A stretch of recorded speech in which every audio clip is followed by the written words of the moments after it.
Good morning. Welcome to NTD. I'm Matt Ganezda. And I'm Yi Yang. Welcome to the 2017 Fалунь Дафа Day live celebration in New York.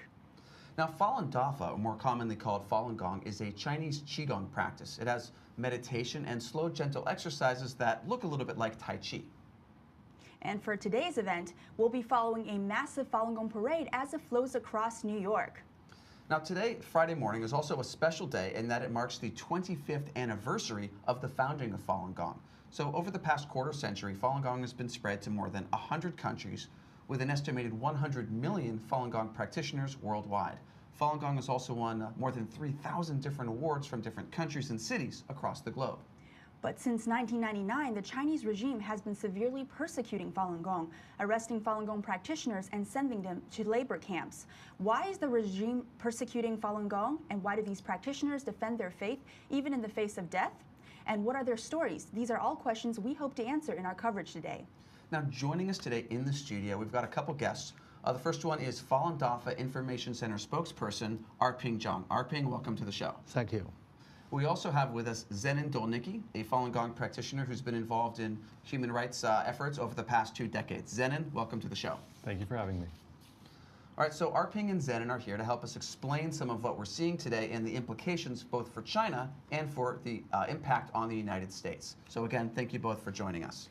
That's right. We're happy to have you. And over the next 3 hours, our on-site reporters will share with us some stories. But first, we're going to talk a little bit more about the parade. This year's theme is celebrating 25 years of Fалунь Дафа.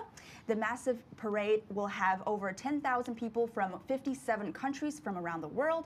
They will walk for more than 3 hours across New York City to spread the message of Fалунь Дафа to the people of New York and to the world. Now, again, so this parade will be about 3 hours, and we also have a couple on-site reporters who are going to share with us a number of compelling stories from the parade participants. So let me first briefly introduce our field reporters. This is Felicia Lee, and we also have Ben Hedges with us. Thank you both for joining us. Now, they're going to be in Manhattan on 42nd Street near Bryant Park for most of the morning to talk to some of the folks as the parade goes by. And over the next 3 hours, our live coverage will be broadcast on our website, ntd.tv, as well as on Facebook Live and YouTube Live. And if you're watching us live, feel free to leave us a message on Facebook or YouTube should you have any comments, questions, or stories to share, and we'll be monitoring that throughout the 3 hours. Yeah, and we'll actually address your questions live on the show, so please do leave those. Now, Falun Gong originated in China, so it would be accurate to say that this parade is, in fact, one of the largest traditional Chinese cultural events in the United States. This happens every year on May 13th or close to May 13th. So now we're going to go to our reporter, Felicia Lee, who's going to take us through today's parade route. Hi everyone, I'm in Times Square, New York City. So for those of you who aren't familiar with the area, Times Square is a commercial intersection and entertainment hub and a global focal point where people of all ethnicities, races and cultures come to meet. So today, with the Fалунь Дафа parade being crossing over this area, not only the people of New York will be able to witness the event, but the people of the world. So today's parade will start from the United Nations Plaza, going down 2nd Avenue until it reaches 42nd Street, which is the south side of Times Square. So 42nd Street cuts through Midtown Manhattan, and along the way we'll be seeing iconic landmarks such as the Chrysler Building, the New York Public Library, Bryant Park, Times Square, and then heading further west we'll be bypassing one of the busiest and largest bus terminals, Port Authority Bus Terminal, where about 8,000 buses and 22,000 passengers pass through daily. Then the parade will continue onwards towards the Hudson Riverside.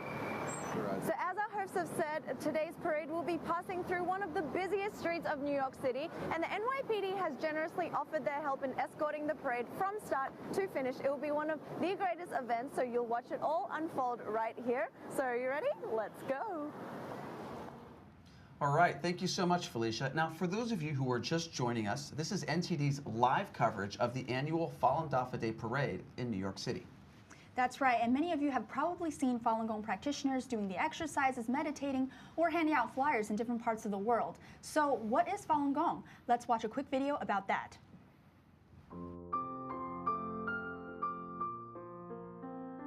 This is Fалунь Дафа, also known as Falun Gong.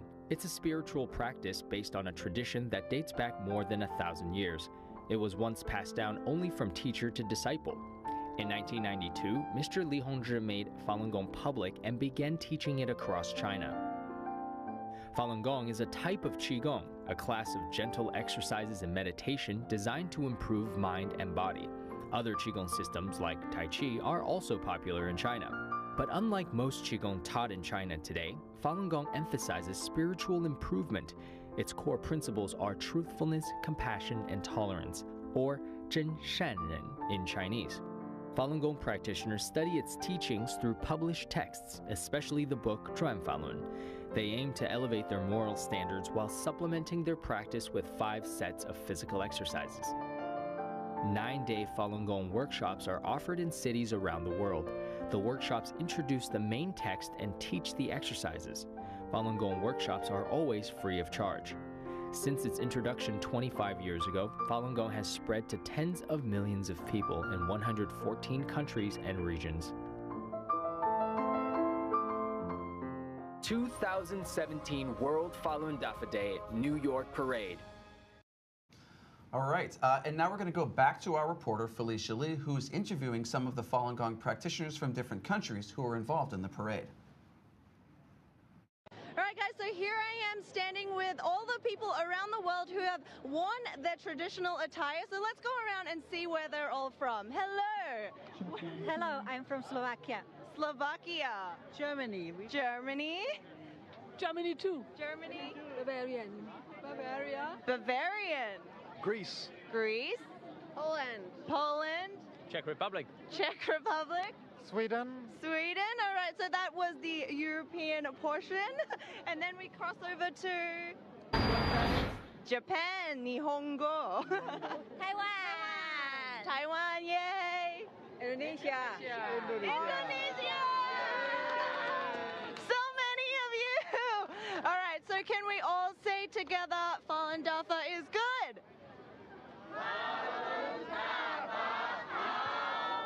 Awesome. Okay, so can you tell me a little bit about what you're wearing? What is this called? Sorry, this is from Java, Jaffa. Japanese. Ah, We call Japanese. Japanese. Yeah. So Okay. also mine is Japanese. And when do you wear this? This is a national dress. I see. Yeah. So for special ceremonies? Yeah, ceremony is a national dress. This is for what you call for the married. Ah, Yeah. very nice. All right, so let me come over here. Could you tell me a little bit about your costume? My costume is traditional national costume. It used to be worn by nobility and higher class society till after the World War II, before the communism took over Poland. I see. So when do you normally wear this dress? This is actually any official outfit. The difference is just the color would be the level of the engagement. All right. Thank you so much. So we don't have time to explore all the attires today, but you can see generally what it's all about. So we're going to head back to the parade. All right, thank you so much, Felicia. That was really great. Now, for those of you who are just joining us, this is the 2017 Falun Dafa Day live celebration in New York, and we are broadcasting this live on NTD Television's Facebook page, our YouTube live channel, as well as on our website, ntd.tv. Now, if you're watching on those platforms, especially Facebook and YouTube, please feel free to leave your comments below, and we'll actually be answering those questions live during this broadcast. Now, there's going to be a parade, a march of, was it 10,000 people, I believe, are coming through New York this morning, and that's going to start in just a couple minutes. Now, we have a couple guests in the studio, as I mentioned, and Arping Zhang and Zen and Dolniki, I want to ask you guys, before the parade begins, could you just describe a little bit about what is Falun Gong? You want? Zen, go ahead. Please go ahead. Well, Falun Gong is also known as Falun Dafa. Is really a meditation exercise based on the Buddhist tradition, and it has 2 components. One is 5 sides of gentle, slow-moving exercise, and the other component will be the spiritual principles, namely truthfulness, compassion, tolerance. And it's free exercise to public. Anyone can download the teaching materials from the website, and you just go to a park and learn from each other. And since it's introduced to the public in 1992, it has attracted over 100 million people around the world. Yeah, because when I think of China, like you go to the parks in the morning and there's all these people doing these slow, gentle exercises. I mean, a lot of our viewers have heard of Tai Chi. My understanding is there's many different types of these Qigong practices, and Falun Gong is one of them. Yeah. Right. So. Yeah, but the one of the distinctive feature about Falun Gong is its focus is on self-cultivation, based on these spiritual principles. Yeah, so what is the self-cultivation? Self-cultivation is that you practice these principles in everyday life. It's not just I do the exercise alone, in the park. You have to strive to be a good person, in accordance with this, truthfulness, compassion, tolerance.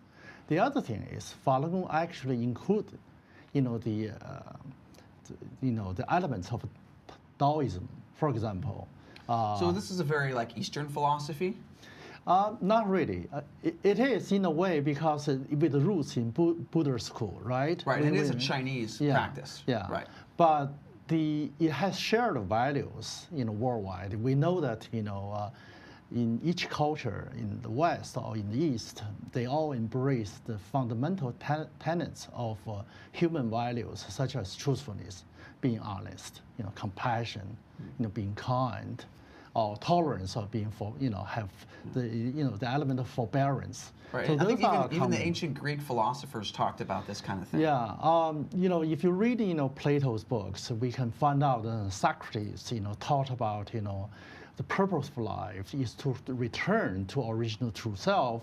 In Greek word, they call it priory, which means original true knowing side. That's interesting because priory in the sort of ancient Greek culture sounds a lot like the Taoist culture, returning to the true self. Exactly. In the Taoist school, Lao Tzu called for return to original true self being the ultimate purpose of human life. So this all happened 400 BC. Obviously, they don't have internet connection, but they have shared values, though. Yeah. So you're saying, Falun Gong is has some roots in this or some connection to this? Well, it is because the purpose of cultivation is to reach enlightenment, to be a person of wisdom. And if most people know that the word philosophy in Greek means love of wisdom. So when one becomes enlightened, to be wise, to have wisdom, that one will be reaching a higher plane of a realm of mind. Yeah. Excellent. Interesting. Very All right. interesting. Yeah. And so now the parade is just beginning. This is the 2017 live Fалунь Дафа Day celebration in New York. And the first group we're seeing right now is actually the Tianguo Marching Band. That's right. The Tianguo Marching Band is actually the largest Chinese majority marching band outside of China. And you'll hear more than a dozen kinds of instruments today.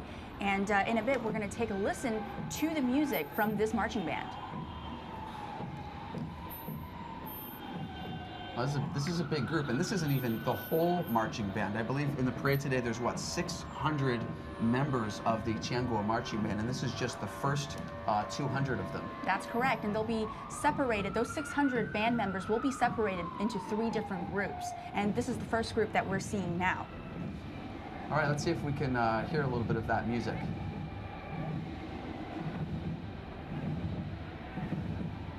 You can definitely hear the drums in there.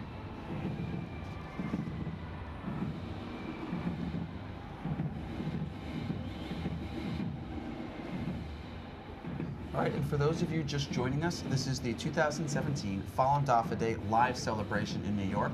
And this Tianguo marching band that we're seeing right now is the first part of a 3-hour-long march that's going from near the United Nations building in New York all the way across Manhattan, past Times Square, all the way to the Hudson River. Band members of the Tianguo Marching Band are actually from all over the world. They are from the United States, both the East Coast and the West Coast, Europe, as well as Asia.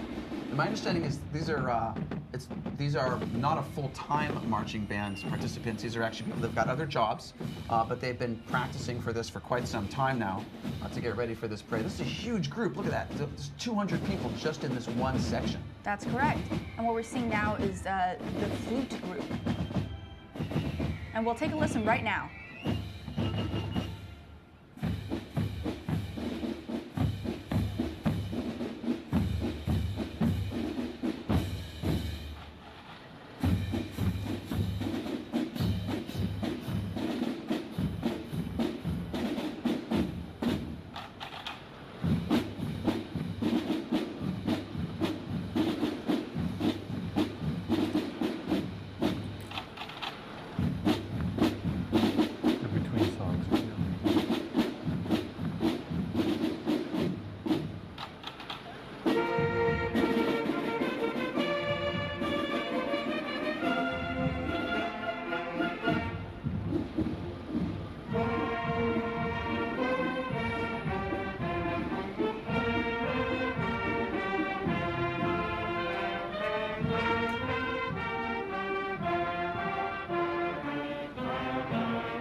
This song is Falun Dafa How, which in Chinese means Falun Dafa is good.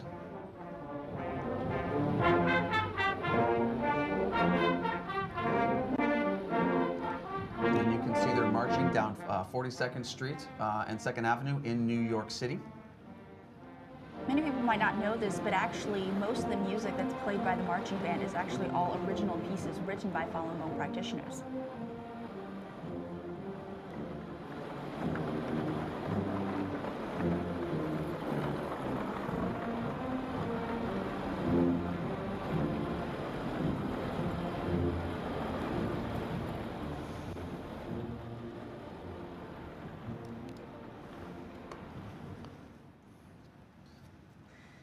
So that was, we took a listen at the Tianguo Marching Band, and we heard some of the original music written by Falun Gong practitioners. Looks like we're looking at the next section of the Falun Dafa Day Parade in New York. That's right. Actually, before we get into that, I'd like to ask a question. Do you guys know what is the Chinese work that is translated into the most number of languages? You've probably heard of some different works of classical Chinese literature, books like the Tao Te Ching, which is about Taoism, as Arping mentioned, Journey to the West with the Monkey King, The Art of War by Sun Tzu, and there's a lot of these very well recognized books, and a lot of them have been translated into like 20 different languages, but none of them are the most translated book of Chinese literature. You're right, Matt. Actually, currently the Chinese book that is translated into the most number of languages is actually Falun by Mr. Li Hongzhi. And as of May this year, that book has been translated into 40 different languages. Now, in addition to the original language that it was published in, which is Chinese, the book now exists in 41 different languages. So what we're going to do is we're going to take a look at a video about that book, and then we're going to go to our on-site reporter, Felicia Lee, who's going to be talking to two of the book's volunteer translators. Falun is the main text of the Chinese spiritual practice Falun Gong. Its 9 chapters are based on Falun Gong founder Mr. Li Hongzhi's 9-day lecture seminars that were popular in China. The book is centered around Falun Gong's core principles of truthfulness, compassion, and tolerance. Falun was first published in December 1994 by a Chinese state-run publishing house. In early 1996, Falun was a bestseller in Beijing. Falun was eventually banned in China after the Chinese Communist Party feared it had become more popular than party ideology. To meet public demand, the book was widely pirated and distributed by underground booksellers. From 2008 to 2009, thousands of Falun Gong practitioners from around the world gathered in Taiwan to form the cover of the Falun to express their gratitude to Mr. Li Hongzhi for bringing Falun to millions of people worldwide. Falun has been translated into 40 languages, making it the most widely translated Chinese book of all time. Falun is available for free online at falundafa.org. 2017 World Falun Dafa Day, New York Parade. All right, welcome back to the 2017 Falun Dafa Day live celebration in New York. what we're watching right now is the parade. About 10,000 Falun Gong practitioners are walking through Manhattan in New York City. And they're carrying banners. Now these signs are the main principles of Falun Gong. We've got, looks like the dragon. This is a traditional Chinese dragon. It's got about 8 or a dozen people. And we can also see some Falun Gong practitioners dressed in yellow, and they're actually demonstrating some of the Falun Gong exercises. And we see some of them holding banners that read Falun Dafa and Falun Dafa is good. Yeah, now Zen and Dolniki, we have you in the studio here, and you've been practicing Falun Gong for a couple decades now. Can you talk a little bit about what Falun Gong is? Sure. My experience of learning Falun Gong is although I have learned the spiritual components of it, it's helped me spiritually. Where I really gravitated to in the beginning were more just the straight health components. I come from a health and fitness background.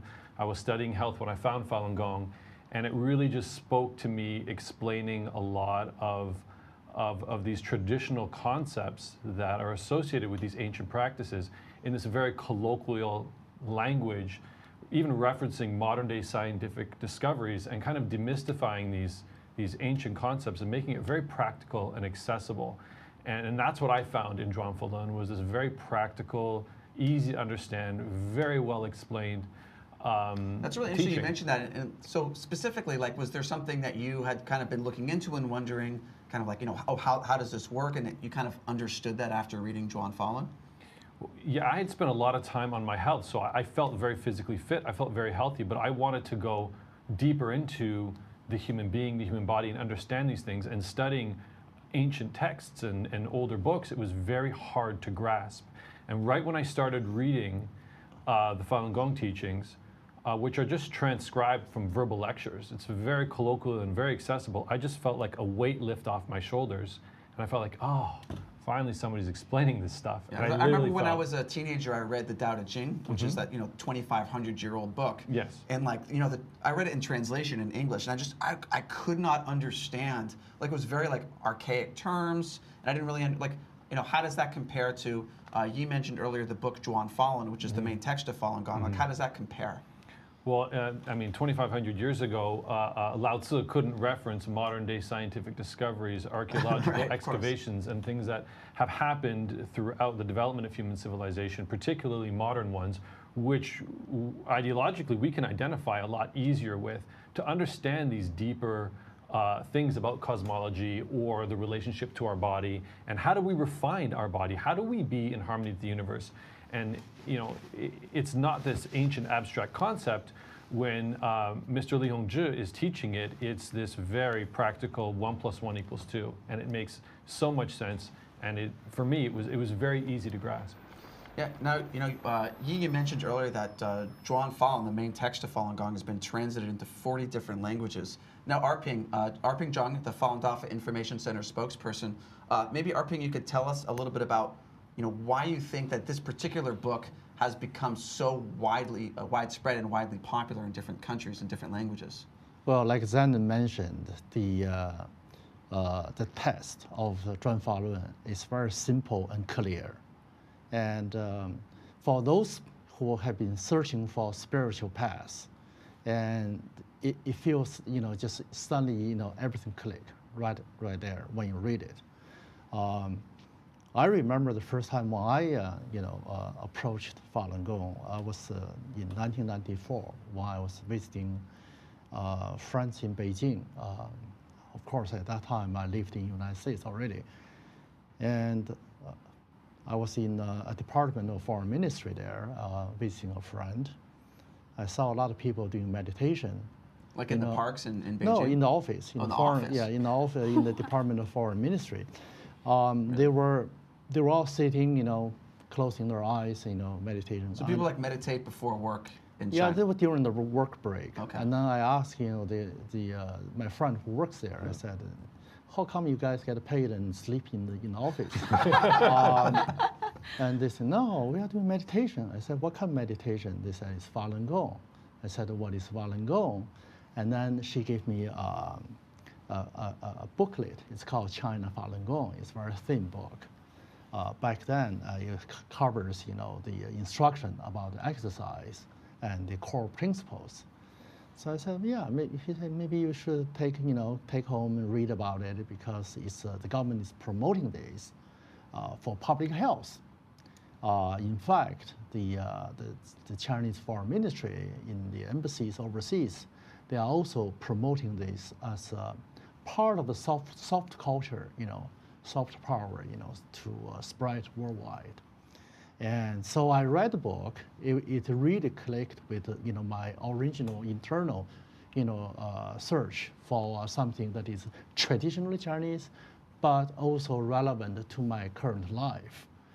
And she was right. The Chinese Consulate General in New York held several seminars on Falun Dafa. And that's right. So that was back in the early 90s. In the 90s, and because it was part of the Chinese cultural propaganda scheme overseas. Interesting. And in fact, Mr. Li Hongzhi was invited. The first overseas trip was by the Chinese embassy in Paris. So just remind us who Mr. Li Hongzhi is. Yeah, Mr. Li Hongzhi is founder of the Falun Dafa. He made the practice public in 1992. And when I learned first, Falun Gong, that was 1994, 2 years afterwards.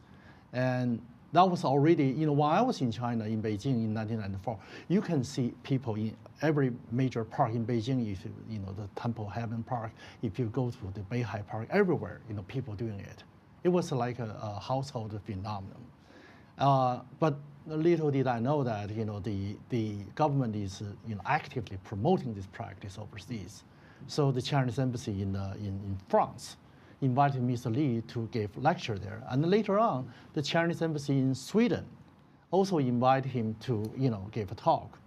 And when Mr. Li was in New York, the Chinese consulate in New York, also organized actually a seminar type of things inside the Chinese consulate. I was there. Wow, that's pretty remarkable compared to kind of what you see now. Yeah, because at that time, most of the people who are learning about Falun Gong in United States are Chinese students. And now you mentioned the Chinese consulate, and I want to get back to the parade. So there's a parade right now that's happening. For those of you just joining us, it's the 2017 Falun Dafa Day live celebration in New York, and they're actually walking on 42nd Street, which is going to go from the United Nations building, the United Nations Plaza, all the way to the Chinese consulate, which is along the Hudson River in New York. So we're looking at a different section of the parade here. People carrying banners about Falun Dafa, and Falun Dafa and Falun Gong are the same thing. Two different names for the same practice. And this is a traditional Chinese Qigong and spiritual practice. So there's now 10,000 people who are in this parade. It looks like the section of the parade is just marching by Grand Central Station in New York City. That's right, and they're holding up banners that says Falun Dafa. That's the one on the bottom, and on top it says truthfulness, compassion, and tolerance. And those are actually the main principles of Falun Gong. All right, it looks like they're sort of demonstrating some of the exercises of Falun Gong there as well. So we've got some reporters in the field who are going to talk to some people about that. But before we do that, I just want to remind those of you who are watching us on Facebook Live or YouTube Live or our website that you can leave your comments below, and we'll get to those. So now we're going to go to our reporter in the field, Felicia Lee, and she's talking to a couple people who were involved in translating the main book of Falun Gong, Zhuan Falun, into different languages. Felicia?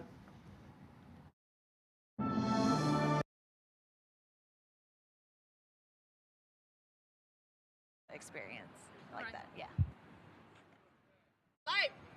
So I'm here now with Tomek Kowalski and Ileana Alessio, who both translated the Zhuan Falun book into their respective languages. Tomek, can you tell me what the process was like learning Chinese and translating it into Polish? Sure. So, when I learned about Dafa, really quickly I realized that I should learn Chinese to be able to, read master books in original. And so I got a dictionary and I started translating character by character, taking notes.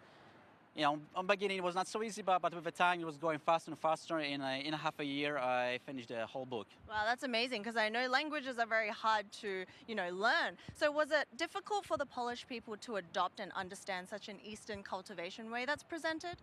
Well, when I started to cultivate 14 years ago, it was pretty people more narrow-minded. But now since some years things are changing. People are more open. They're looking for a different way of life, and Falun Dafa is a great way of life. And so now, actually, lately we have a lot of people pouring in, starting practicing. Interesting. And what do you think was the most difficult part of translating? The more difficult, I guess, there are those idioms. Like then I had to sometimes I had to learn a bit about history of some words. Talk with Chinese people, like what it means. So those idioms, when there's profound, deep history behind it. Yeah, that was the most difficult, but most interesting part.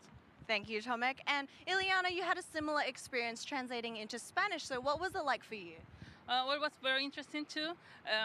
With my process, I was working with a native Chinese speaker. I was polishing the translation, and what we found out is that the closer we went to the original Chinese, the easier to understand it was, at least in Spanish.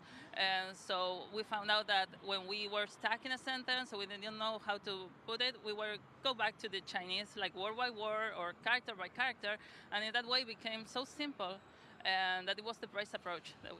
And how did you actually come about learning Mandarin? Was it difficult?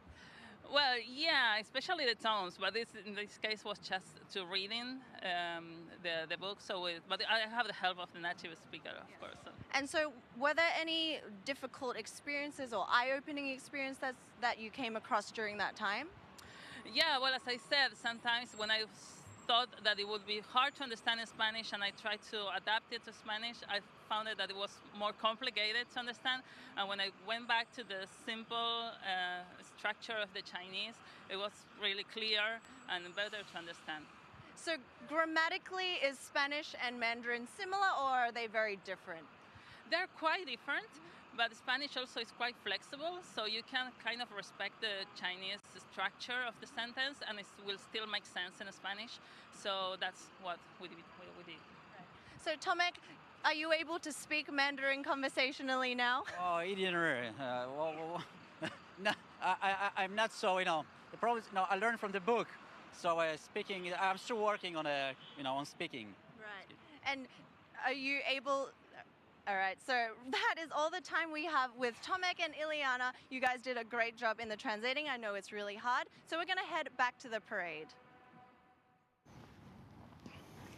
Thanks, Felicia. That was wonderful. And everyone who's just joining us, what you're seeing right now is NTD's special live coverage of the 2017 Falun Dafa parade. It is the 18th World Falun Dafa Day Parade, and this year's theme is 25 years of Falun Dafa. And what you're seeing on camera right now is actually Falun Gong practitioners who are holding banners, and they read various things. And there we see a pretty float coming by with the giant lotus flower on top. Yes.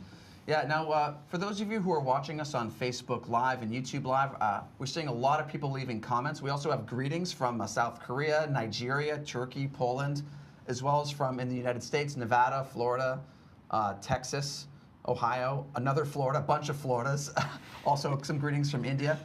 We also have some questions, a number of questions about what is Falun Dafa, also called Falun Gong. So briefly, Zen and Dolniki, you've been practicing Falun Gong for a couple of decades. Could you describe in a couple sentences what Falun Gong is? Sure.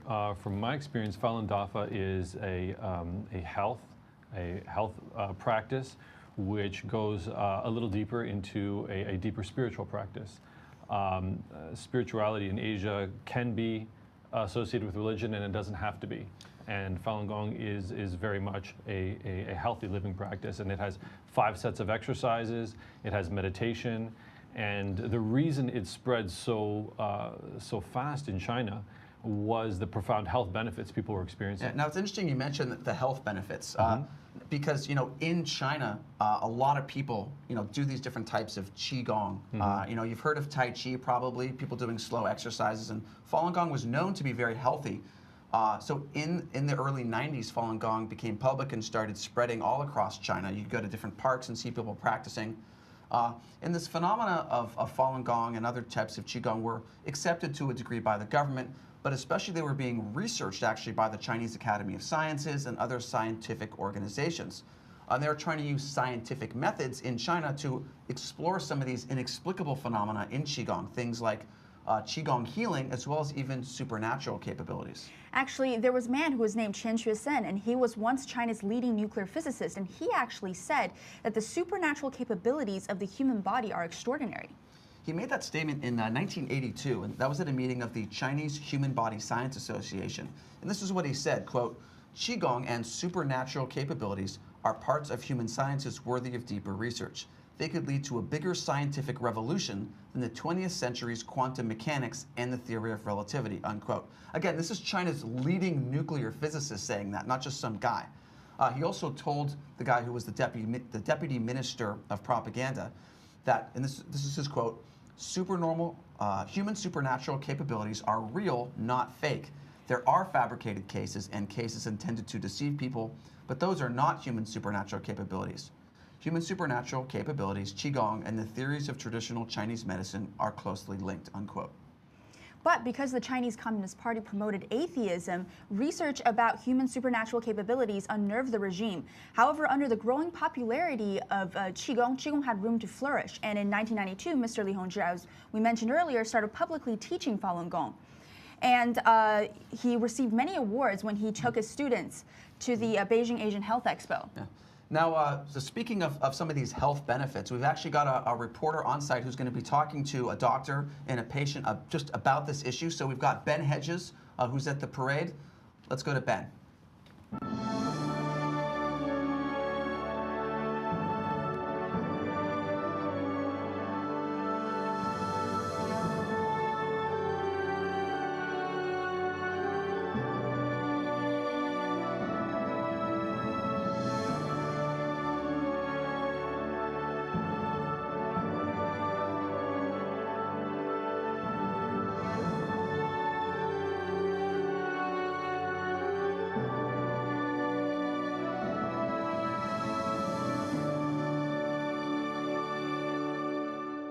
2017 World Falun Dafa Day.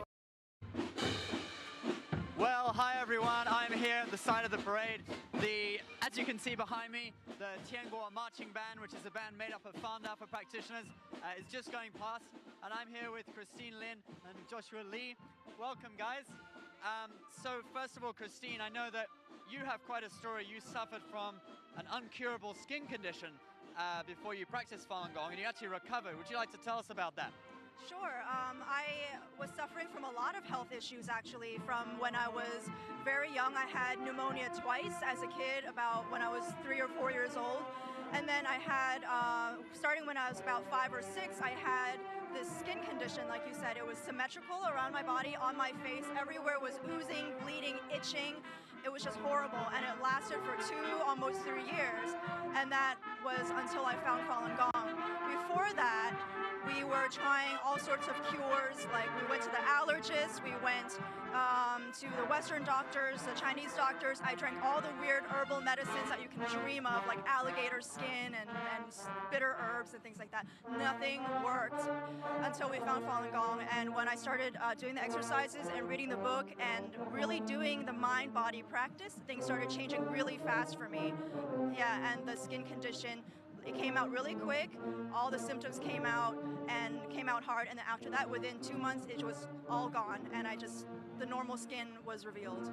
Well, that's amazing, and I'm so pleased for you that you got over that condition. Now, Joshua, you're a doctor. You're in fact a spine surgery fellow at Columbia University. What do you make of Christine's recovery? Yeah, most of the skin disease is caused by the immune dysfunction. And one of the paper maybe can explain it. This paper published in the Journal of the Alternative Complement Medicine. They investigate isolate neutrophil cells from the Falun Gong practitioners and put in the culture. And they found Falun Gong practitioners, the neutrophil can survive much longer than the control group. They also did the gene analysis. They found the gene regulating the immune system has increased. So Falun Gong is not good for the immune system, but also for the chronic disease. Like my father, he used to have the back pain, leg pain, radiculopathy, and doing a lot of treatment, but did not help. And he practiced Falun Gong for 20 years. The back pain has not come back yet. So from a spine surgeon point, it is amazing. Wow. Well, thank you so much for sharing that with us, and thank you, Christine, for sharing your story with us. We can just see another part of the parade is going past. Practitioners of Falun Dafa are carrying Zhuan Falun, the main book of the teachings of Falun Dafa, going behind us. The book has been translated into several dozen languages, and you can see they're carrying the covers in many different languages. I think we have Thai, obviously Chinese, English, and several different European languages. There are almost 10,000 people here from all over the world joining this parade. And so, well, you guys are going to be joining the parade in just a moment, right, after this interview. Okay, well, I'm going to let you get on with that. Of course, thank you so much for coming. And yeah, and oh, we got a dragon coming in.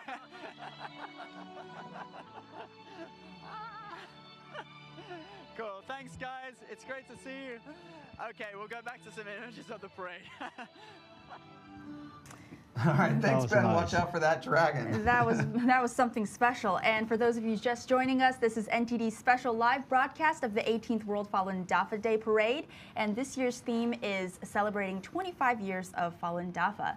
Now, for those of you just joining us, we're broadcasting live on Facebook Live, YouTube Live, and of course our website, ntd.tv. This is NTD Television's special broadcast. For those of you watching, you can actually leave your comments and questions below. And we've already had some people do that, and we'll try our best to address those here, both me and Yi, as well as our two guests in the studio. We have with us Ping Zhang, who's the Falun Dafa Information Center spokesperson, as well as Zenin Dolniki, a longtime Falun Dafa practitioner who's also been involved in some of the human rights work with Falun Gong. So now what we're looking at, again, is this parade. It involves about 10,000 people who are walking through New York City right now this morning. Going from the United Nations Plaza all the way across Manhattan along 42nd Street, past Grand Central Station, past Times Square, past Port Authority, all the way past the Chinese consulate, then to the Hudson River on 12th Avenue. And I think what we're seeing right now is the drum team. Hearing some of those drums, and some people dressed in ethnic costumes. Yeah, no, there's Falun Dafa practitioners are from many different countries around the world. You mentioned earlier, Yi, that people have flown in from, what, 50-something different countries? 57 countries, wow. Actually. Actually, people from more than 100 countries and regions around the world have Falun Dafa practitioners, but here in New York, we have 57 countries. Yeah. Now, I want to talk about something that we talked about a little earlier. The interview that reporter Ben Hedges just did was with a doctor, a spine surgeon, talked about some of the healing benefits of Falun Gong. And Ping, now you're the Falun Dafa Information Center spokesperson. I wanted to ask you a bit about this.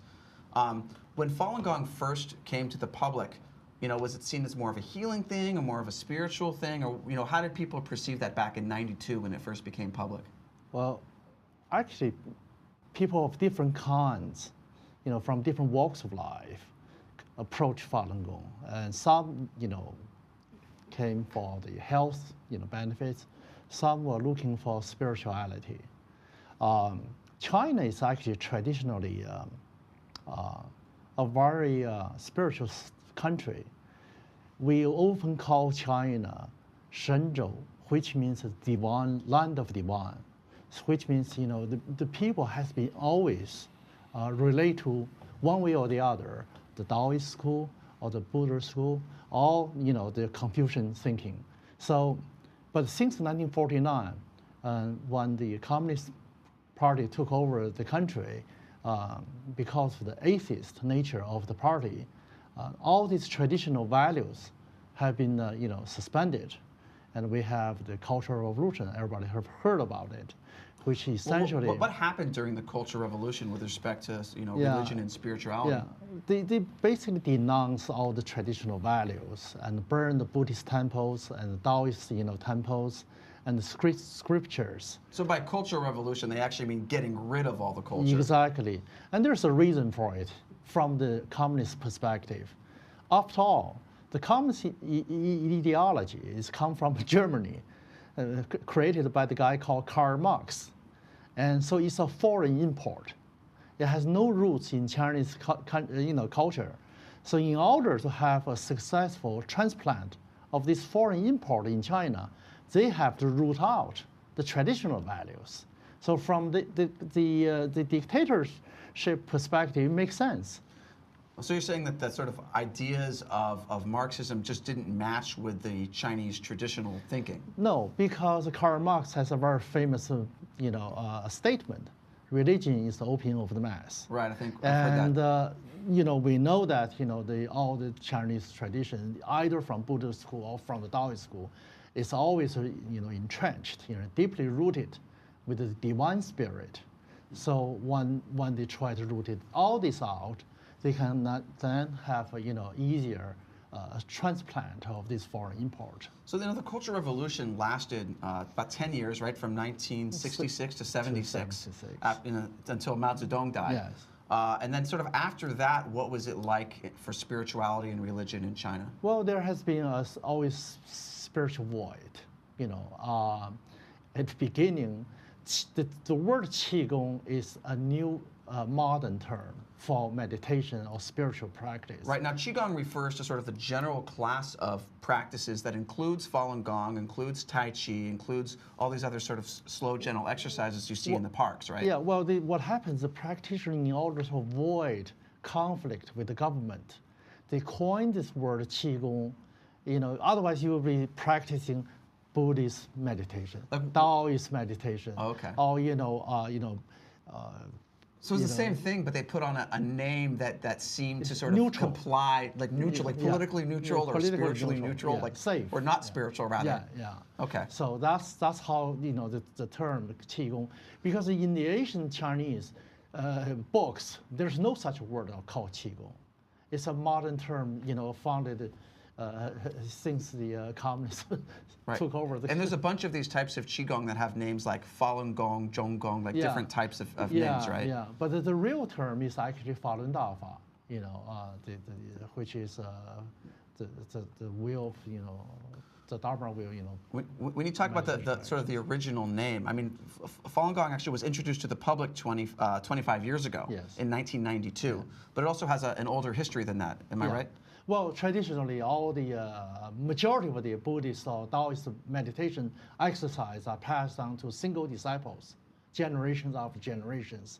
So it's kind of like this, like master teaches a disciple, and the disciple becomes the new master, kind of like that. Yeah, there's a saying that in Buddha school alone, there were 86,000 schools, branches. 86,000 different types. Oh, wow. Within the Buddha school alone, and within the Taoist school alone, there are 36,000 branches, all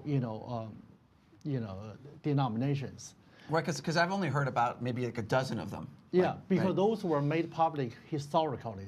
Majority of them have been taught, from the master to single disciple, generation after generation. And so these sort of practices passed down from a single master or single teacher to disciple, are they still around today? Because I haven't really heard of them. Very few, because they don't come to public, and they just been traditionally, inheriting this tradition to pass down, imparting the teaching to one disciple. Interesting. And a Falun Gong is one of the sort of rare practices that has been made public. Exactly, in 1992, yes. And for those of you just joining us, we're doing a live coverage of the Falun Dafa Day celebration in New York. We've got 10,000 people who are practicing Falun Gong, which, as you mentioned, is a traditional Chinese meditation and spiritual practice. And they're walking through Manhattan all the way across from the East River all the way to the Hudson River on the west side. And there's 10,000 people from 57 different countries being represented, talking about Falun Gong in different languages, wearing different costumes, representing their traditional nation's costumes. And so we've got a bunch of folks from different countries. And again, so for those of you just joining us who are watching us on Facebook Live or our YouTube live channel, you can leave your comments below that video, and we have someone monitoring those comments, and they'll be passing them to us, and we can read those and answer any questions that you have. That's right. And if you look on the screen right now, we'll see Falun Gong practitioners from different parts of the world, and they're passing by Grand Central Terminal right now. All right, and we were talking earlier a bit about some of the health effects of people who practice Falun Gong.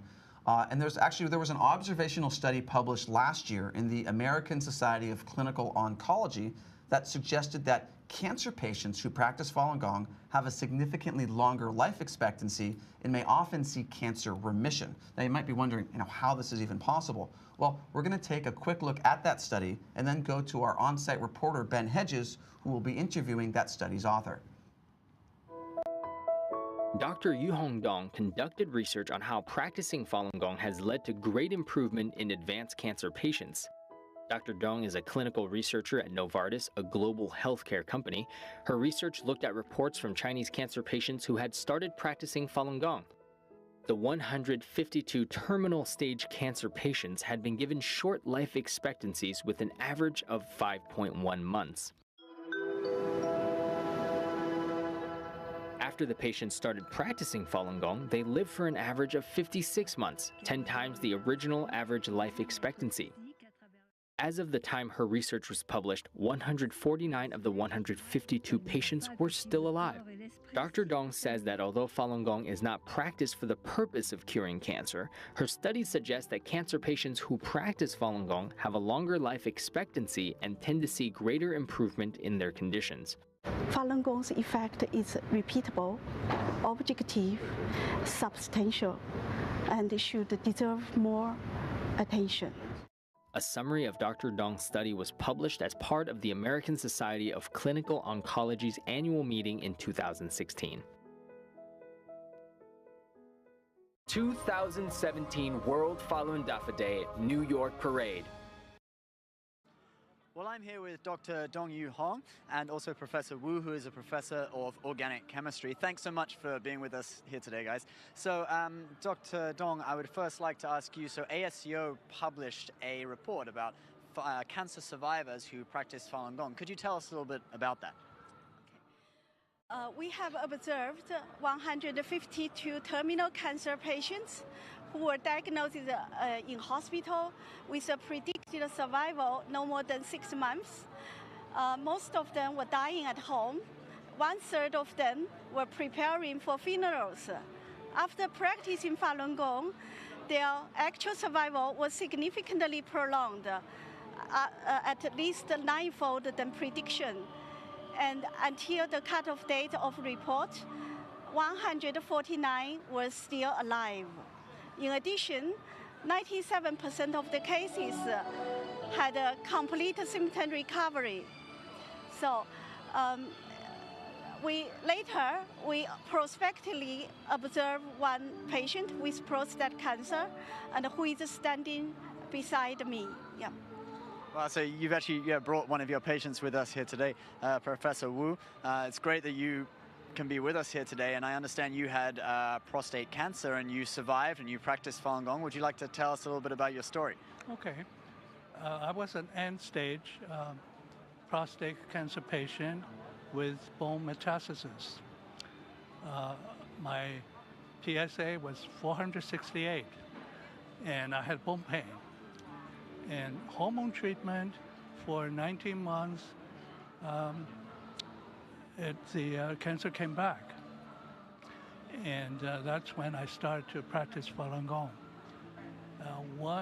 About 1 month after that, my PSA went down greatly.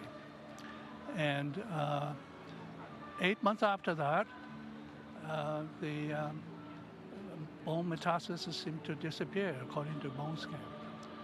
And now I've been off cancer medicine for over 10 months now, and I'm a healthy person with no bone pain, normal PSA, and the bone scan, as I said, showed disappearance of my metastasis, and I have a very optimistic outlook for my future.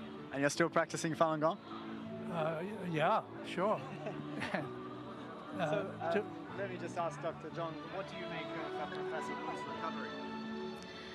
It's all due to his practice in Falun Gong. So all because he has read the Zhuan Falun and practiced the exercises. And I'm a doctor working in hospital, and I have been a clinical research scientist in big pharma for many years. And I use a very strict method to analyze all these cases. And after I got the result, I'm convinced and I'm shocked. The healing power of Falun Gong is really amazing. So this phenomenon definitely deserves more attention. The mechanism is also worthwhile thinking about. Many of our cases, they had experienced significant spiritual, mental improvement before their symptom improvement. So, you know, our human eyes can see very limited things, and the material world contains a lot of things that we couldn't see, but they still exist. For example, spiritual and the moral aspect. Wow, well, thank you so much, guys, for being with us here today, and I wish you good luck in your recovery, and thank you. Okay, back to the parade. Thank you, Ben. And for those of you who are just joining us, this is NTD's special live broadcast of the 18th World Falun Dafa Day Parade. And this year's theme is celebrating 25 years of Falun Dafa. Falun Dafa, more commonly called Falun Gong, is a Chinese Qigong practice. Now, for those of you who are watching on Facebook and YouTube, as we mentioned earlier, you can leave your comments below, and we've got a couple questions actually from our viewers. And the first one is from Noble Michelle, who asks, where can I take Falun Dafa classes? So the answer to that is online. Falun Dafa, also called Falun Gong, has an online website, which is www.falundafa.org, or you could just Google Falun Dafa, and you'll find that website. And they've got a bunch of different languages, and you can find a local contact person in your city. And as you mentioned, Arping, I believe all those classes are always taught for free. Am I right? Yes. So you can find a free Falun Dafa class in any major city, I believe, at least outside of mainland China. The next question comes from Richard Gianfredi, who asks, what is special about Falun Dafa Day? Is it like Christmas, July 4th, or the original founding, or what? Arping, could you answer that question? Yes, this is the 18th anniversary of Falun Dafa Day. What happens since the persecution 18 years ago, and the people, practitioners around the world, feel there's a need for the world to recognize, you know, what Falun Dafa has done for people outside of the United States. Outside the specific date of the we Falun found Dafa Day. May 13th. Right. Yeah, May 13th is designated as the World Falun Dafa Day. Right, so technically that's tomorrow, but the parade is today. Yes, but you know, for 7 years, let me say this, you know, the New York State Senate has passed, you know, proclamations just for World Falun Dafa Day. Oh, so it's actually very widely recognized, Falun Dafa Day. Yes, from May 12th to 14th, because they want to give you a grace period of few days. It's like a Falun Dafa weekend, right? Yes, exactly, exactly. But the day is really May the 13th. And the original, so Falun Gong has been in public now for 25 years, and it was introduced actually on May 13th, 1992. Exactly, right? So that's that was why. the reason they picked the date. That's the reason, yes. Okay, great. And for those of you just joining us again, we were addressing some of the viewer comments, and you can leave your comments below on Facebook Live or on YouTube Live, of course, on our website, ntd.tv. And this is our special NTD television coverage of the 2017 Falun Dafa Day live celebration in New York. And we're watching a parade of 10,000 people from all over the world walking through New York to celebrate this Falun Dafa Day, which happens every year on or roughly on May 13th. Now, we want to talk about an issue because Falun Gong, as you mentioned, was introduced in 1992, and it became very popular in the 90s. And Arping, you mentioned, now you were living in the United States in the 90s, but you went back to China in 1994, you said. In China in the 90s, it was kind of, you know, transitioning from that communist-style economy to the somewhat more capitalist economy we see today. I remember in the 90s, people were riding bicycles everywhere when I was in China. You know, but what was it kind of like for people who wanted to do Falun Gong or different spiritual practices in the 90s? In the 90s, you could do the meditation exercise under the coin term Qigong. You know, you cannot mention it's a Buddhist spiritual practice because religion in China are they have sponsored so-called state-sponsored religion organizations. Was it state-sponsored religion? So, like, let's say you're a Christian in China. Yeah. How does that work if it's state-sponsored? Because your highest authority as a Christian is to, you know, God or Jesus, Yeah. right? But in China, so how does that in work? China, they call it Patriotic Catholic Association or Patriotic, Buddhist Association. Means you have to pledge loyalty to the party and the state first before you pledge loyalty to God. Wait, so in other words, what you're saying is that if you want to be Christian in China, your loyalty to God and Jesus is below your loyalty to the Communist Party? Definitely, because let's use Catholic Church, for example. Okay. The priest is not appointed by the Holy See in Vatican, right? That's right, they don't recognize the Pope. Exactly, yeah. So the Communist Party handpick who is going to be the priest. And so... Well, why does the Communist Party even care about this? Well, because of the control. Political scientists know that all the dictatorship society have three things in common. The first thing is ruled by terror. They can, threaten to persecute you or kill you anytime. The other is control of information and the control of mind. And the third thing is they'll offer alternative, ideology other than your traditional belief, which is communist ideology. So if they meet these three criteria, then they can successfully rule, the state for a while. Yeah.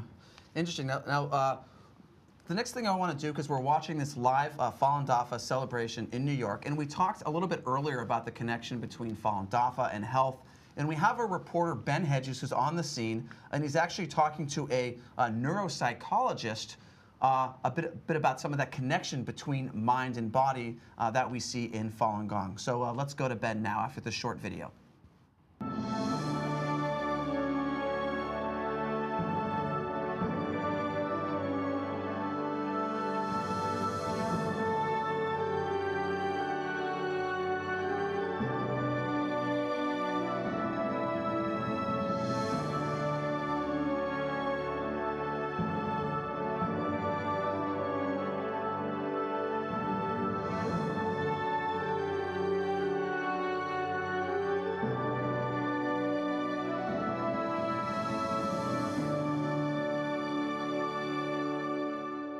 2017 World Falun Dafa Day, New York Parade. Hi everyone, so I'm here with Marie-Helen from Quebec City in Canada. So thanks very much for being with us today, Marie. Now, you're a psychologist and a neuropsychologist. First of all, I'm going to ask you, how did you start practicing Falun Gong? I started in 2012. My aunt introduced me and I enjoyed the practice right away. Okay. I really liked it. And yeah, so what effect did it have on your body and mind? As soon as I started, I became calmer, more self-confidence. My mind would start to think slower, nicer. My behavior changed. I became to be nicer with people around me. It changed my whole life. Well, I know you're a neuropsychologist, so I want to ask you a question from that kind of point of view. What do the neurosciences understand about the effect of meditation practices like Falun Gong on the brain? Actually, Falun Gong has not been yet studied in the medical field, but what we study is mindfulness. It's meditation mindfulness, which means that meditation in full consciousness here and now. And the impact we know it has first of all, on concentration. It helps in ADHD, attention deficit disorder, with children and adults. It helps in depression, to help mind and emotion in people who suffer from depression. It also helps in general anxiety. And how does it do that? What does it actually do inside the brain? Oh, this is so interesting. What we find in the last 5 or 10 years, we see that there's major region in the brain that has new neuronal connection. That means that mindfulness, meditation and mindfulness does change your body. It does change the connection it has in your brain, especially in the prefrontal lobe, which is the area right here of your brain. There's new connection doing there. That's the site of thinking, of higher thinking. And also, and deeper in the brain, in the amygdala, it also changed that structure. And the amygdala is responsible for emotion. we know more than that and still study going on. Well, thank you so much for sharing that with us. I wish I could hear more about that. It really is interesting. Thank you for coming down today. Back to more shots of the parade. The mind. All right, thank you so much, Ben. That was really interesting about the connection between the the mind and the body, and what she'd said about the frontal lobe. Now, what we're looking at right now, live in New York, is a Falun Dafa celebration, the 25th anniversary of Falun Dafa being brought to the public, and we've got a lot of folks from 57 different countries, and in fact, there's 10,000 Falun Dafa practitioners in New York. Now, Falun Dafa and Falun Gong are the same thing. We see people from Indonesia. We saw some folks from the UK earlier and from Israel, all over the world coming here to New York right now this Friday morning, May 12th. That's correct. And here they are holding some banners, and they just represent each of the regions that they come from. And earlier we even saw some people dressed up as cowboys, and I was told that they are from Utah. Great. Now, back in the studio, we've got with us Zenon Dolnicki, who's been practicing Falun Gong for about 2 decades. He's actually from Canada. Zenon, could you talk briefly about your experience learning about Falun Gong in the 90s? Sure, yeah. I actually came across Falun Gong while I was actually mentoring to become an acupuncturist. So I was mentoring under a Chinese medicine doctor, and I was even in treatment sessions, and I was applying those needles. And when I found Falun Gong, one of the things that struck me right away, because I was learning about this science of energy passageways that run through the body, is that in the very first exercise of Falun Gong, which has a very traditional name, Buddha showing the 1,000 hands, has a very simple, concrete, scientific benefit, which is opening all the energy passageways in the body. Meanwhile, so you're talking about the connection between sort of acupuncture and traditional Chinese medicine and Falun Gong that kind of works along the same energy channels? And that's like I keep saying, it's this simple, practical way of explaining these things. It just spoke to me and really helped guide me into a very, very healthy lifestyle, a very streamlined, very high level, and beautiful. And it's really helped inform me and provide a much better service to my own clients as a health and fitness professional. And now you mentioned about Falun Gong and sort of the relationship to healing. And I understand now, Arping, you're the Falun Dafa spokesperson. In the early 90s, I understand that Falun Gong was there was a reputation for Falun Gong actually healing a lot of illness. And that came from, I believe there were some illness treatment things that people had heard of, or people were coming to the practice to get their illnesses cured. How did that work? Well, what happens when the practice was first introduced to the public, it began by word of mouth. People benefit and then pass it to friends and family members. And later on, when the government found out, this is really working. So in Beijing, there's a very famous hospital. It's Concord Hospital. It was actually set up by the French, in the 1900s. And the hospital did a survey on the about 10,000 Falun practitioners in Purple Bamboo Park in Beijing.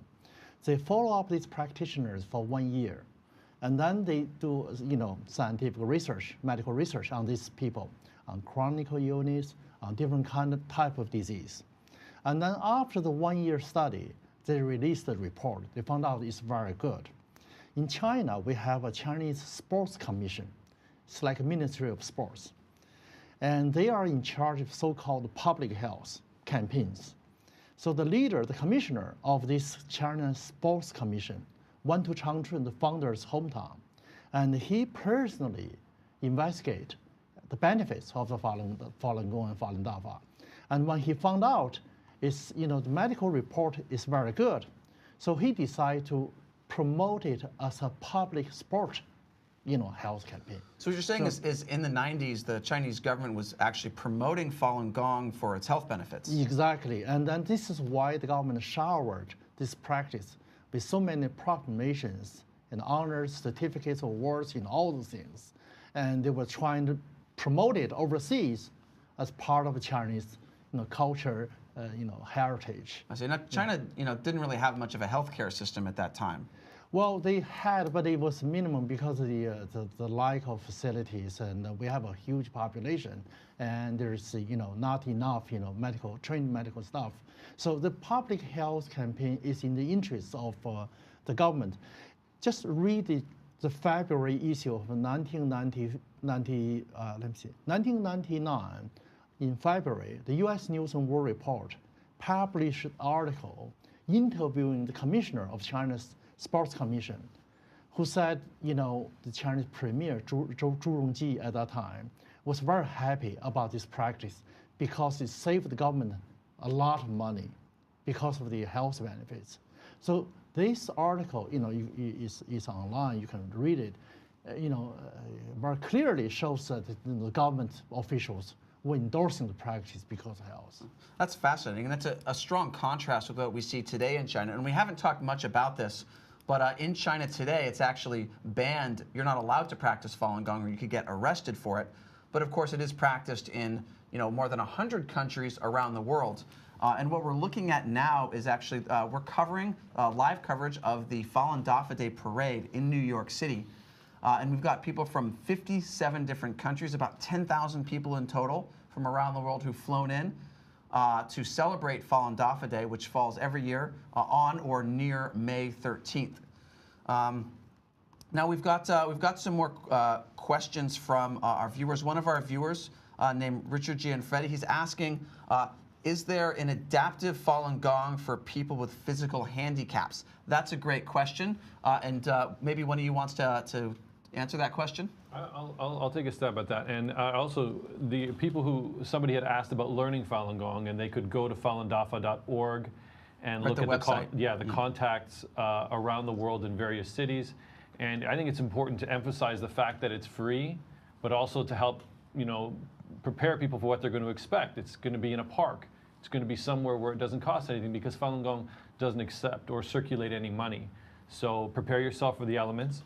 So they never charge any money? No, absolutely zero money. And to answer his specific question, how does it work if someone has a physical handicap? Can they still practice? Question. Absolutely, they can practice with whatever part of their body they can do it. The energy that's being circulated and moved through the body is, you could argue, very, very microscopic or in another dimension. So they're still going to be getting a lot of the benefits. There are a lot of people who cannot sit in full lotus.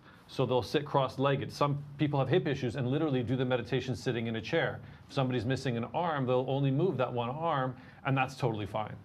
Okay, so essentially what you're saying is that even if people have a pretty severe handicap, they can actually still go learn to practice. People have done the exercises lying in bed before because of being in the hospital. Okay. All right, so as you mentioned, you can go to falundafa.org, or you can just Google Falun Dafa, and you can find a free Falun Gong practice site in, I guess, most major cities around the world.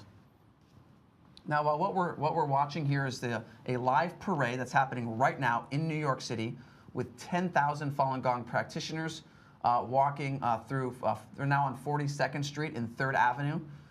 This group celebrating Falun Dafa Day. And Falun Dafa in a bunch of different countries. That's right. And I see the group with different languages saying Falun Dafa in each respective country has moved already to the Grand Central Station. Now, again, if you're watching us on social media, whether it's NTD Television's Facebook Live page or YouTube Live or on our website, ntd.tv, you can leave your comments or questions, and we will actually answer those questions live on our show. Now, I want to talk, get back to something that you sort of talked about a bit earlier, which is, Falun Gong was one of the many different, there was maybe more than 100 different Qigong practices that were public in China in the 80s and 90s. And Falun Gong was introduced in 1992. Now, Arping, sort of how did that, there's just a small group in 92, and then what happened, over the next few years? Well, before Falun Gong came to public, there were already quite a few dozen different kind of Qigong meditation exercise in society, very popular. When Falun Gong, was introduced to the public, the government recognized, immediately that the practice is free, as you mentioned earlier, and it's very beneficial to health. So when the government Sports Commission decided, we need to promote public health through the Falun Gong meditation exercise. So it became, the most popular practice. So it's actually the most popular practice. Exactly. Now, actually, Arping, I want to watch a short video about Falun Gong in the 1990s, and then we're going to go to our reporter Felicia Lee, who's going to be interviewing a family of Falun Gong practitioners, not from China, but actually from Sweden. So let's watch that video first. In 1992, Mr. Li Hongzhi introduced Falun Gong to the public in northeastern China. It spread quickly by word of mouth. This local TV news report says that every morning you can see nearly 1,000 citizens do Falun Gong exercises outside Shenyang City Hall. In Shanghai, news reports show 10,000 people practicing Falun Gong together. In Guangzhou, a news reporter interviewed this university professor from the South China University of Technology. Are there many highly intelligent scholars like yourself practicing Falun Gong? The reporter asks. There are hundreds of faculty members in our university who practice every day, says the professor. In 1998, Shanghai Cable TV reported that there are self-organized practice groups all across China. It says Falun Gong has also spread to countries in Europe, America, Asia, and Australia, and that there are about 100 million people practicing worldwide.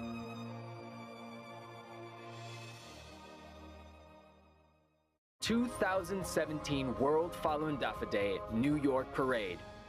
Hi guys, I'm here now with the Kleinert family from Sweden, Christina, Werner, and their two beautiful children. So I heard you started practicing Falun Dafa in a small town in 1998. How did you come to hear about it? It was actually relative to us from Switzerland. He contacted us and said, you need to know about this fantastic Qigong practice from China, Falun Gong. I would like to come to Sweden and teach you. Okay. So the first time we practiced it, it was very strong. It was like, what is this about? And we get very excited to know more about it. We made quite a lot of research about Falun Gong, and eventually we find that this was something we wanted to practice more. Interesting. So what were the greatest changes that you made as a family after practicing Falun Dafa? Oh, there's lots of changes. But I can tell you in the beginning, I was able to quit smoke and tobacco very easy. And when I drink some wine or alcohol, things like that, I feel inside very bad and sad. So I felt this is a very powerful method. And I also have a big back problem from my youth. I was in an accident there. And one night when I was practicing, something happened. I can feel something really physical happen. And after that, maybe 80–90% of this pain was gone. So, and this was in the beginning, and then after that, just more and more things happen. So this is a very nice. Yeah, that's great. Yeah. What are the changes you've made as a family after practicing Falun Dafa?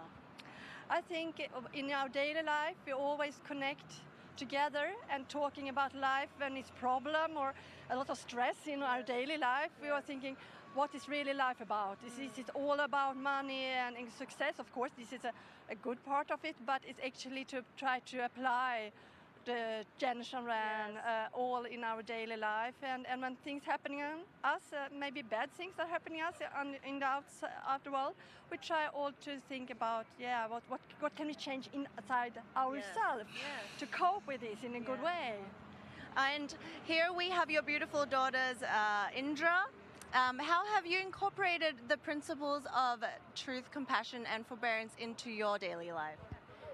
I've been growing up with Falun Gong, and I can't imagine a life without it. The three principles, Chen, Shan, Ren, truthfulness, compassion, and tolerance, is my foundation in life.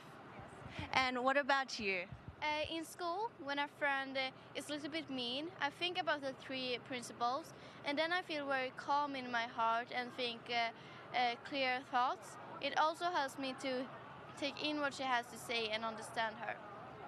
So it's so great to hear how the practice has benefited so many people around the world, such as families like you. So we're going to head back now to the parade.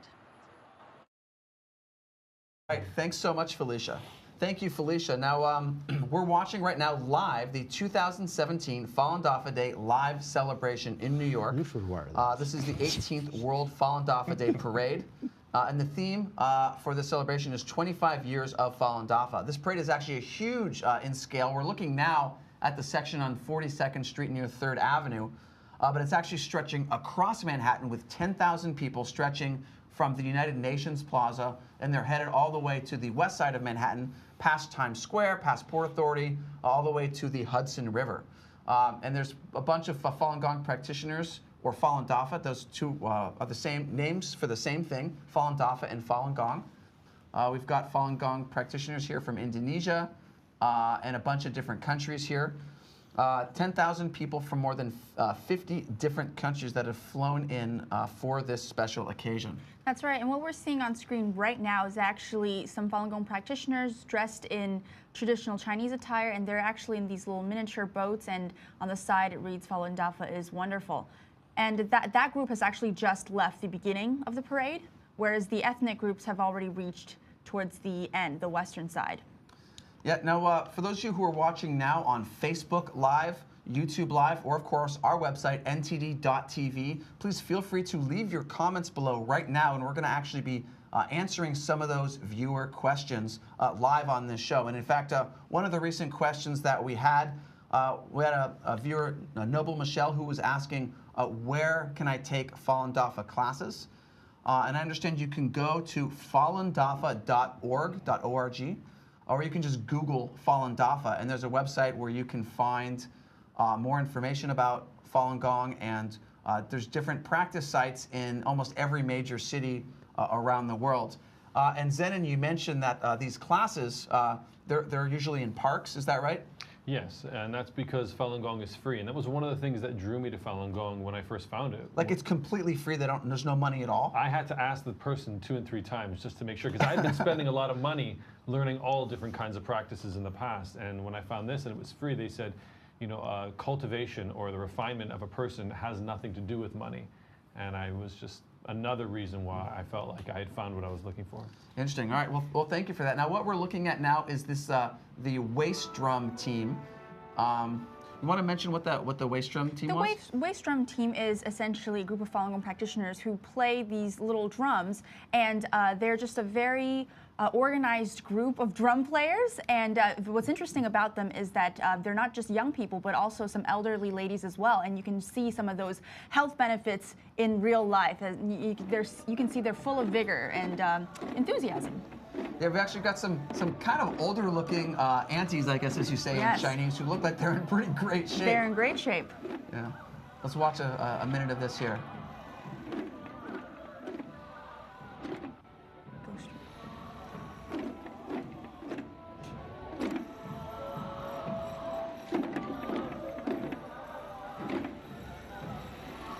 All right, and so for those of you who are just joining us, what we're watching right now is the 2017 Fалунь Дафа Day live celebration in New York. And this is, again, it's happening right now live in New York.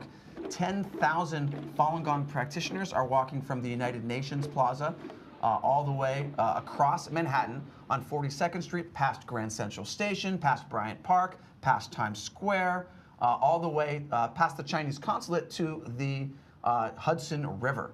And there's a bunch of different groups. Now, you know, a lot of the people that we've seen in the parade are actually millennials, you know, younger folks as well as older folks. That's right. It's not just a certain age group that finds Falun Gong appealing. In fact, in the parade, as you've seen in some of the shots, there are people from all different races, ethnicities, backgrounds, and of course, different ages as well. So, you know, why are a lot of young people practicing Falun Gong? Well, we're going to watch a short video about Fалунь Дафа Day, and then we're going to go to our on-site reporter, Felicia Lee, for more. May 13th is World Falun Dafa Day. This date was chosen to express gratitude to the founder of Falun Gong, known more traditionally as Fалунь Дафа. It's a mind-body practice that includes exercises, meditation, and spiritual teachings. Falun Gong's founder, Mr. Li Hongzhi, introduced the practice publicly in China for the first time on May 13, 1992. Since then, Falun Gong has been practiced by more than 100 million people worldwide. Its practitioners often say they've received numerous physical, mental, and spiritual benefits from it. Every year since 2000, on and around May 13th, Falun Gong practitioners in countries and regions around the globe hold events to celebrate and spread Falun Gong.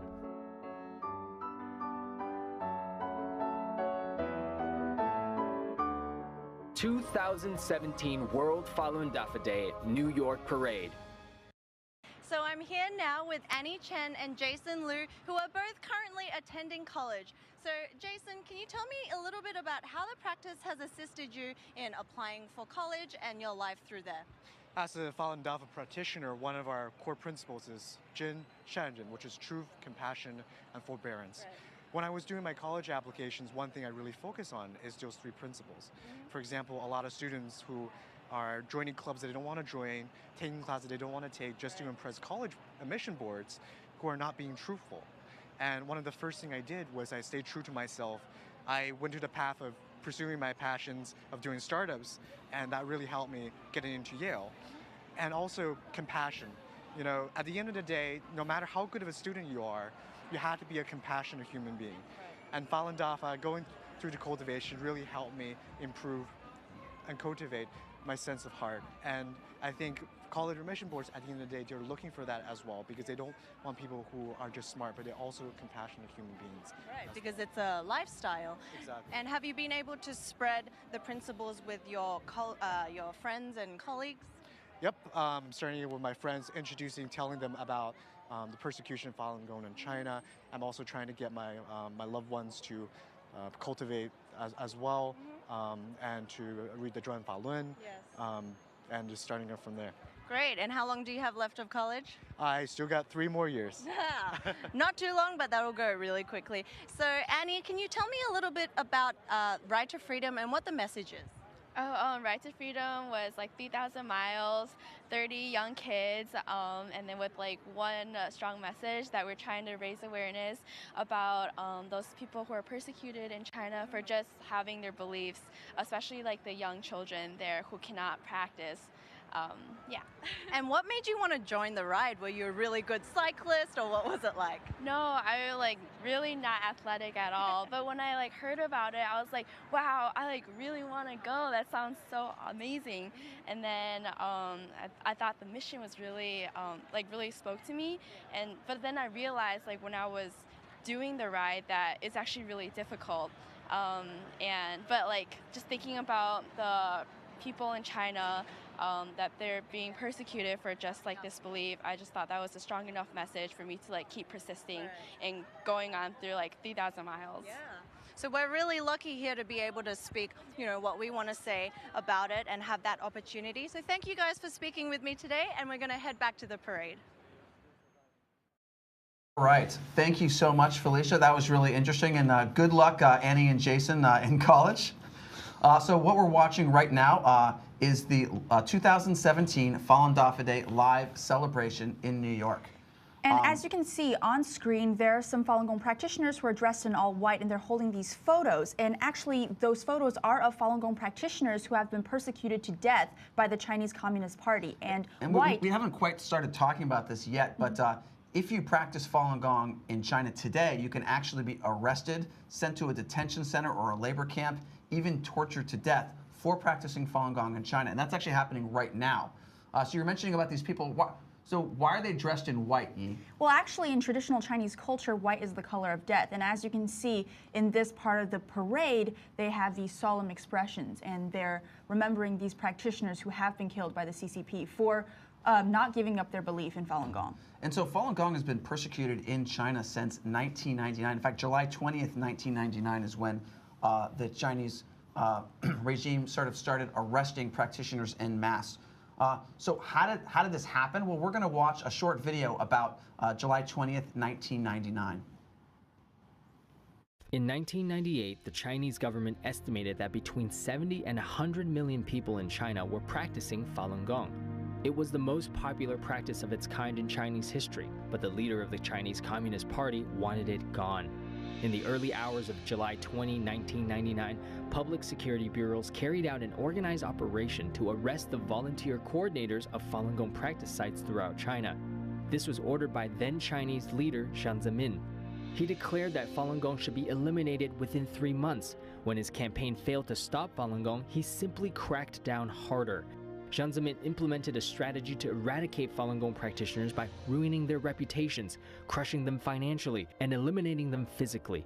He also declared that beating them to death counts as suicide. From 1999 to present, the Falun Gong website minghui.org has verified at least 4,000 cases of Falun Gong practitioners being persecuted to death, but some estimates suggest the true number of practitioners killed is actually several hundred thousand. In response to 18 years of brutal repression, Falun Gong practitioners inside and outside China have been unyielding in their efforts to expose the persecution through peaceful activities. Publications before. All right, thank you. And for those of you just joining us today, we're talking about how the Chinese Communist Party has been persecuting Falun Gong for the last 18 years. Now, I have a question from one of our viewers. And people who are watching us now on Facebook Live and YouTube Live and our website. And our viewer, Sadie Chan, asks, what was the main reason for the ban of this Falun Dafa practice in China then? So actually, Arping Zhang, who is the Falun Dafa Information Center spokesperson, Arping, could you answer that question? Well, there are quite a few reasons.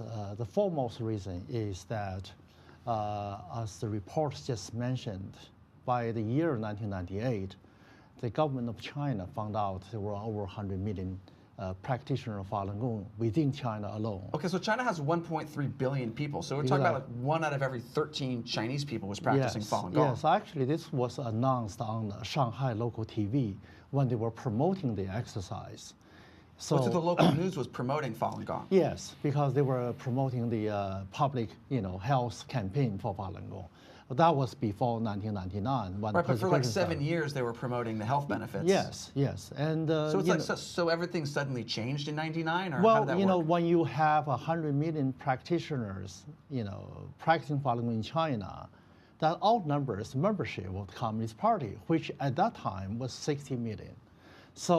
So more people practicing Falun Gong than there were members of the Communist Party. Well, the thing is, many of the people who practice Falun Gong are Communist members themselves. Oh, I see. And also, maybe senior leaders and involving the government and also military. So, for atheist political party, Communist Party, they feel threatened. Oh, because they're doing also the spiritual thing, but they're also party members operating the government. It's not only atheists, it's also a matter of Falun Gong requires you to think for yourself. In order for that sounds dangerous in China. Well, it would in any totalitarian regime which requires a monopoly on thought and for people to all think the same way, whereas Falun Gong specifically requires you to measure yourself against truth, compassion, and forbearance. There's nobody telling you how to practice or what to do. That all comes from you forcing that upon yourself and you evaluating those things, but that gets you thinking more and more and more as an individual. So essentially the Communist Party didn't want people having this kind of independent thinking based on these other principles, right? Because if you believe, truth, compassion, tolerance, maybe that doesn't, coincide with the ideology that they're trying to promote, or... Well, there's fear, from the Communist Party that by embracing the values of truthfulness, compassion, tolerance, there will be a revival of the traditional Chinese culture. And this is the revival of the traditional values will pose a direct threat to the communist ideology, which is class struggle. When you talk about truthfulness, compassion, tolerance, some scholars said, if everyone practiced truthfulness alone, Chinese society will change because the Chinese government is feeding through the media a lot of propaganda that are untrue. And let alone you embrace the value of compassion, and the communist ideology is talking about class struggle, and then alone in others forbearance. So the values alone is so the Communist Party saw the values as a threat, and now for the last 18 years.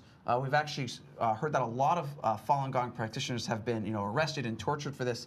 How many Falun Gong practitioners have been killed under the persecution over the last 18 years? Well, there are over 4,000 Falun Gong practitioners have been confirmed with names and age and everything. Have died of torture and persecution. But there are many more, and we got this data. Sometimes we confirm one person who passed away several years ago. Because there's a lack of information transparency from China, so the data is is incomplete. But okay, so the 4,000 is only like a part of that. Confirmed. Those are the ones we are able to confirm 100% through the information blockade and control. So the of Communist Party has killed at least 4,000 people just for practicing Falun Gong. Yes. And many more are arrested, of course, and still held in detention centers and labor camps. And actually persecuting such a large number of people is a huge task for the Chinese Communist Party. That's like a major operation, It is right? a major operation, and actually in 1999, they set up a special department just to deal with Falun Gong practitioners, and it was called the 610 Office. Now we're going to watch a short video about that. On June 10, 1999, the leader of the Chinese Communist Party created a group for handling the Falun Gong problem. That group created what came to be known as the 610 Office, named for the date of its establishment. Since then, the 610 Office has overseen China's nationwide persecution of Falun Gong. The 610 Office exists above Chinese law, despite having no legal mandate. It's been given enormous financial resources. Reuters has compared the 610 Office to the Nazi Gestapo or secret police. The 610 Office has deep ties to the Chinese police, labor camps, state-run media, the court systems, schools, and universities, and even Chinese embassies around the world, directing them to carry out the Communist Party's persecution of Falun Gong. For nearly 18 years, the 610 Office has been responsible for the mass surveillance, arrest, detention, and torture of millions of Falun Gong practitioners in China. The United States Congress and other members of the international community have repeatedly demanded the Chinese government to put an end to the 610 Office. 2017 World Falun Dafa Day, New York Parade. All right, welcome back. You're watching now the 2017 Falun Dafa Day live celebration in New York, where 10,000 people from around the world are right now live marching from the United Nations Plaza in New York all the way across Manhattan to the Hudson River, passing by Bryant Park and Grand Central and Times Square. Now, if you're watching us on YouTube Live or Facebook Live or our website, ntd.tv, you can actually leave your comments below, and we'll try to answer some of those questions on our broadcast. And we've got a few questions that I want to answer right now. We talked a bit about how in China right now you can be persecuted even to death for practicing Falun Gong. Obviously not in New York, but we've got a few questions. One is from Tom Lewis, who asks, how can people help support Falun Gong? Maybe Arping, you could answer that question. Well, you can write to your local congressmen or senators, and you can organize, seminars to publicize, what's going on there. And you can also write to media, to press, to express your opinion.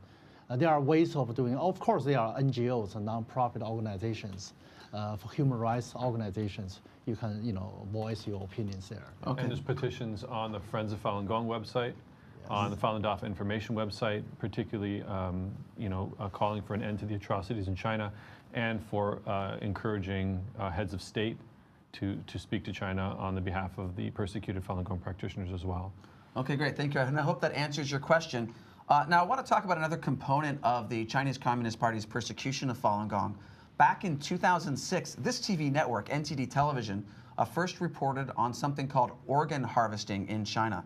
That is, at the time, there were reports that a Chinese hospital called Sujiatun was in fact involved in removing vital organs from Falun Gong practitioners and then selling those organs for transplant on the black market. And this was actually sparked by a testimony from a wife of a doctor who worked there.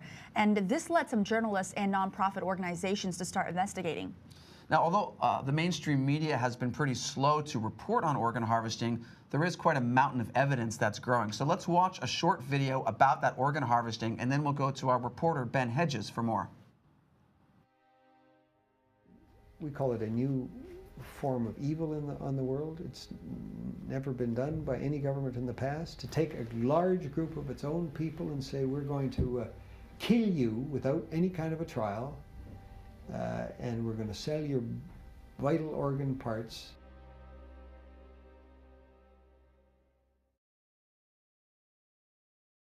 Starting at the end of 1999, the number of transplants taking place just exploded. China carries out more organ transplant surgeries than any country besides the United States. But unlike other countries, China has no effective organ donation program. Zhao Shuhuan was put in a Chinese labor camp because she practices Falun Gong. 我每到一个劳教所，他都会让我们检查身体，给我们抽血验血。每个劳教所都是。I'm absolutely convinced that over a long period from 1999 onwards, organ harvesting from prisoners has been taking place, especially with Falun Gong. The military's making money off of it, the hospitals are making money off of it, the middlemen are making money off of it. And we talk about money, we're talking about a multi-million-dollar operation.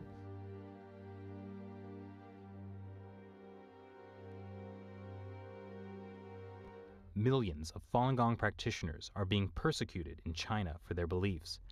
In 1999, Communist Party leader Jiang Zemin issued orders to break them financially, ruin their reputations, and destroy them physically.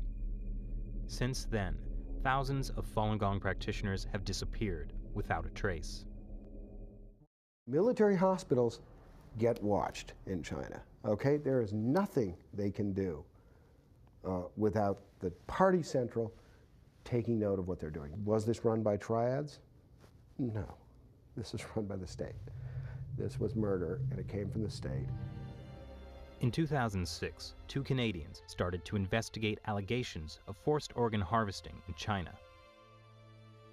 They found at least 52 points of circumstantial evidence, including websites of Chinese hospitals offering matching organs in less than a week.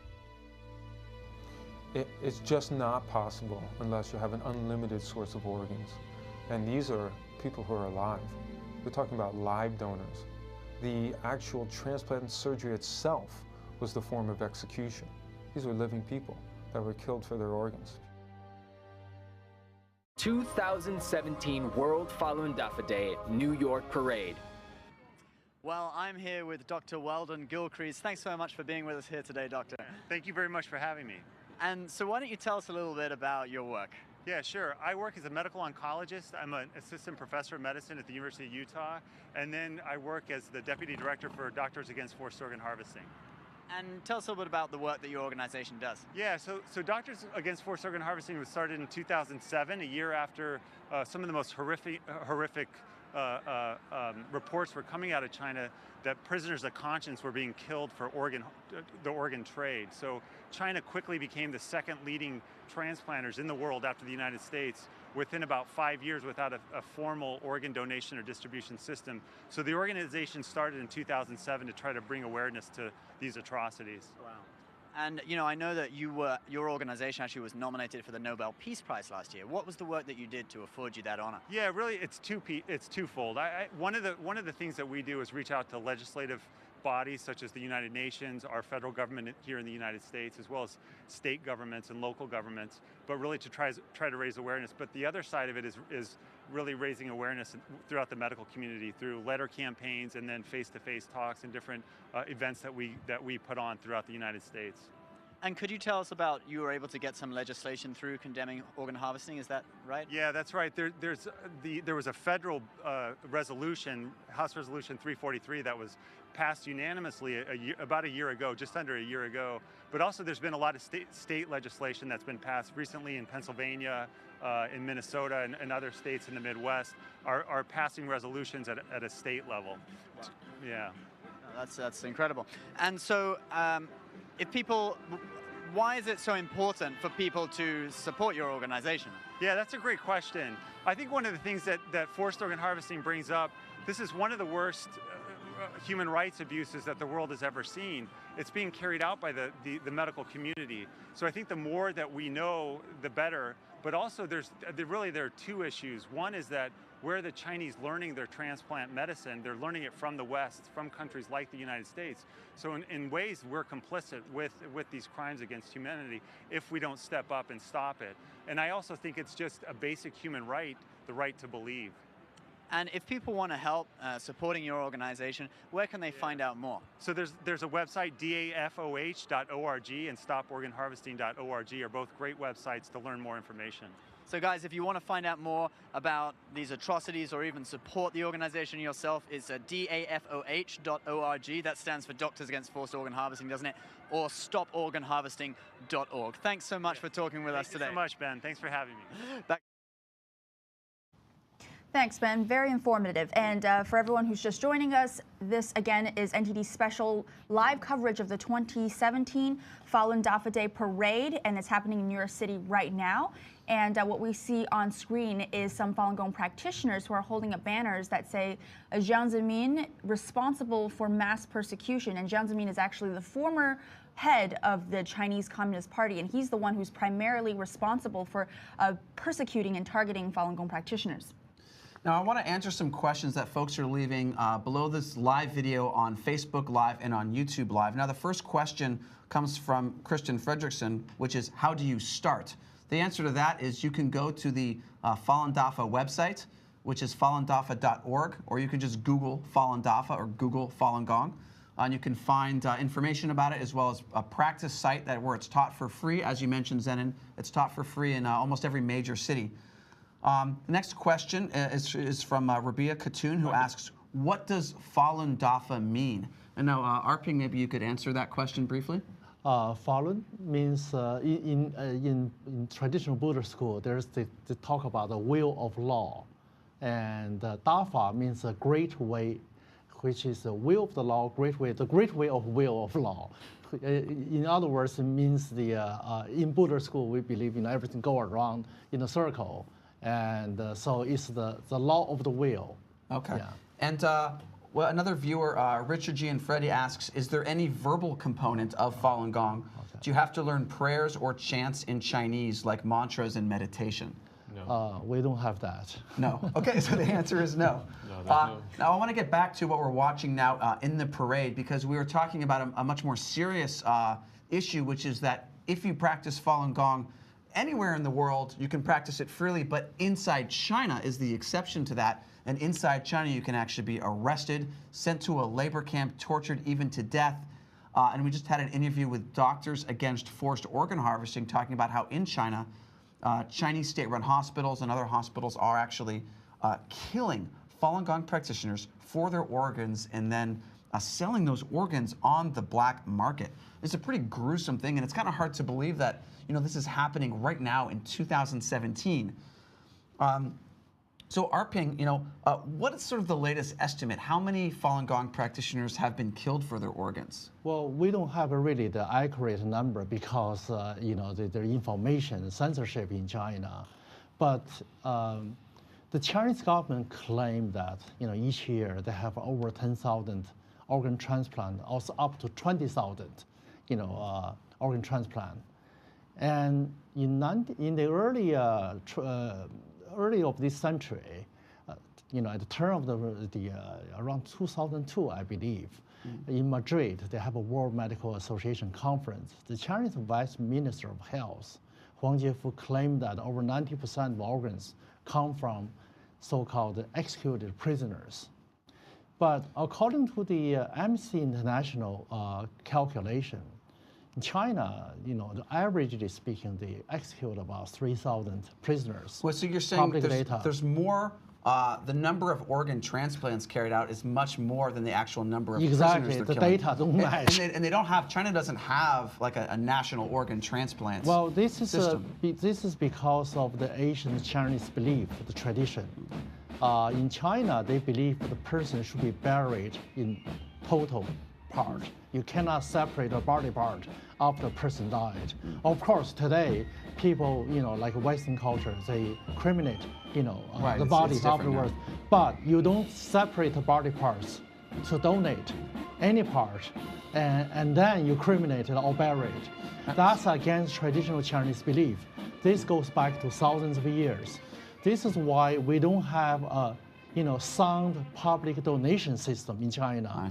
When you have so many operations or transplantations without a public donation, then the question is, China ranked #2 behind the United States in the world in terms of number of organ transplantation. Then where did the organ come from? Well, it's a pretty important question, and I think that's the most severe aspect of the persecution of Falun Gong that we're seeing right now in China.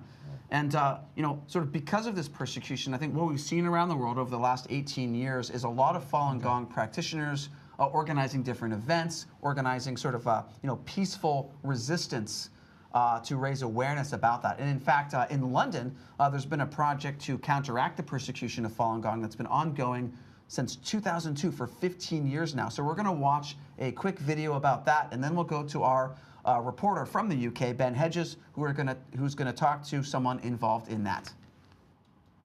They've been here every day since June 5th, 2002, outside the Chinese embassy in London. Falun Gong practitioner in UK, we set up this protest to send the clear message to the Chinese embassy: stop torture, stop killing, stop persecution Falun Gong. Sometimes a group, sometimes just one person, but it's never stopped. The heat of summer, the wet cold of winter, every day and all night they hold vigil. It's been 5,457 days. We collect petitions here and we give them to Downing Street, and it goes towards Amnesty International. Making their voice heard. It just seems like the right thing to do, and to be showing a positive presence outside the Chinese embassy. Standing up against the Chinese regime, calling for freedom for Falun Gong inside China. 2017 World Falun Dafa Day New York Parade. Well, I'm now here with 3 Falun Gong practitioners from London in the UK. Now, in London, they have a 24-hour protest outside the Chinese embassy. Gao Yudong here is actually a coordinator of that. Could you tell us how it started? Actually, the protest started back to 2000 years and October. It's initially by a British gentleman, and he's a retired head teacher. And persecution Falun Gong in China started in 1999. So, but Chinese mainland practitioners, they keep going to Beijing to peaceful appeal, but they face arrest and the labor camps, detention center, and even being lost, killed for life. But for Western society, look like this is the persecution for basic human rights. It's a persecution of freedom of belief, and also the persecution for the universal value of truthfulness, compassion, tolerance. So, and he feels he wants to stand up, to help, to do something. And in October, 1st October, it happened in Tiananmen Square, and many people been arrested. And he told us he wants to go to the embassy, Chinese embassy in London, to start a peace protest. And later you all joined him and it became 24 hours, is that right? When was that? Yes, and because the persecution is ongoing and even become more and more horrible.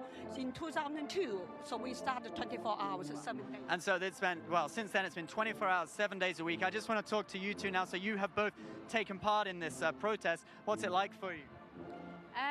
Yeah, I go there in the evenings, and I feel like it's an honour to be part of clarifying the truth about what's happening in the persecution. And it's a good way to be a living example of what we believe in is truth, compassion, tolerance, because we're telling the truth, we're compassionate, that's why we're there. And we also endure and forbear, you know, we forbear the weather, and we're determined to keep going until the persecution ends. And Vicky, what about for you? How is the protest for you? I find it's actually an amazing experience because it's so peaceful to be able to meditate as a protest. It feels like it's really important. The people in the embassy must see us there day after day after day meditating peacefully as a protest, and I think they must sort of question themselves, with this horrific persecution going on, it's people like us who are being persecuted, and we're there peacefully meditating, and that's what the practice is about. And as Tilly said, truthfulness, compassion, tolerance. So. Well, thank you so much, and I wish you good luck with the protest. Now let's return to the parade. All right, thank you so much, Ben Hedges. Wow, 15 years holding vigil outside the Chinese embassy is pretty incredible. What we're seeing right now is 10,000 Falun Gong practitioners in New York City walking from the United Nations Plaza all the way to the Hudson River along 42nd Street. And this is called the 2017 Falun Dafa Day live celebration in New York. And fascinatingly enough, this is actually the third Tianguo marching band that we're seeing on screen right now. And as we mentioned before, the Tianguo marching band is the largest Chinese marching band, or Chinese majority marching band, that is located outside of China. Yeah, and that's actually, there's 600 members of the Tianguo marching band, and it's split into 3 sections. This is the third of 3 sections. With about 200 people. It's mostly people of Chinese descent, although it's a mix of people from different countries. Now, we were just talking earlier about the persecution of Falun Gong, and there's an interesting thing that actually happened in 2001. This photo is actually pretty remarkable. We're going to look into that with a short video. On November 20th, 2001, 36 Falun Gong practitioners from 12 countries gathered in Tiananmen Square in Beijing, China. They were all Westerners. They held up a large banner with the words, "Truth, Compassion, Tolerance." They were immediately surrounded by police vans. The police beat them, threw them in the vans, and detained them under orders from the Chinese Communist Party. Their crime?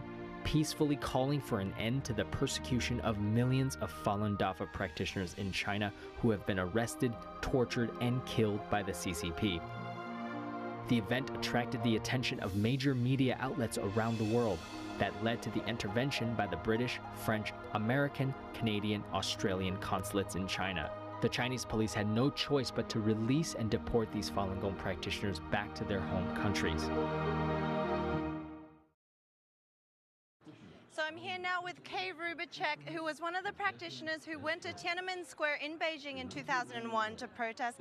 Kay, would you be able to tell me a bit about what compelled you to go, and was this your first time in China? It was my first time in China, and it was really hard to believe that people would persecute Falun Gong, because I'd practiced Falun Gong for a number of years by then, and just seeing the reports of people going to Tiananmen Square and being arrested and then being thrown into prison, it was just really hard to bear knowing that was going on. And then when I heard that there was some American Caucasians going, then I thought, well, maybe it's time. And so I said, oh, I'm going to go too.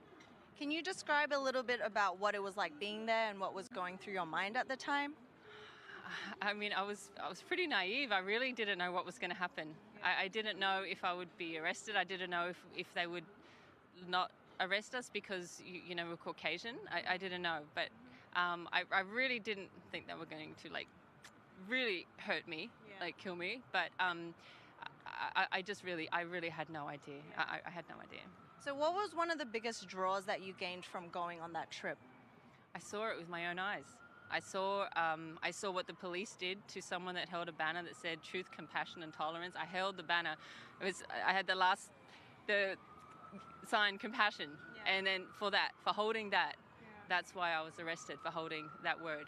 And so I saw that with my own eyes, and I got to speak to the police. Some of them spoke English, and they really believed that I was sent by the CIA, that I was paid by the American government, and they really, being able to tell them that people around the world practice Falun Gong was quite precious, because they really believed that every country persecuted Falun Gong at the time. That's what the police believed, and seeing that with my own eyes was just really eye-opening.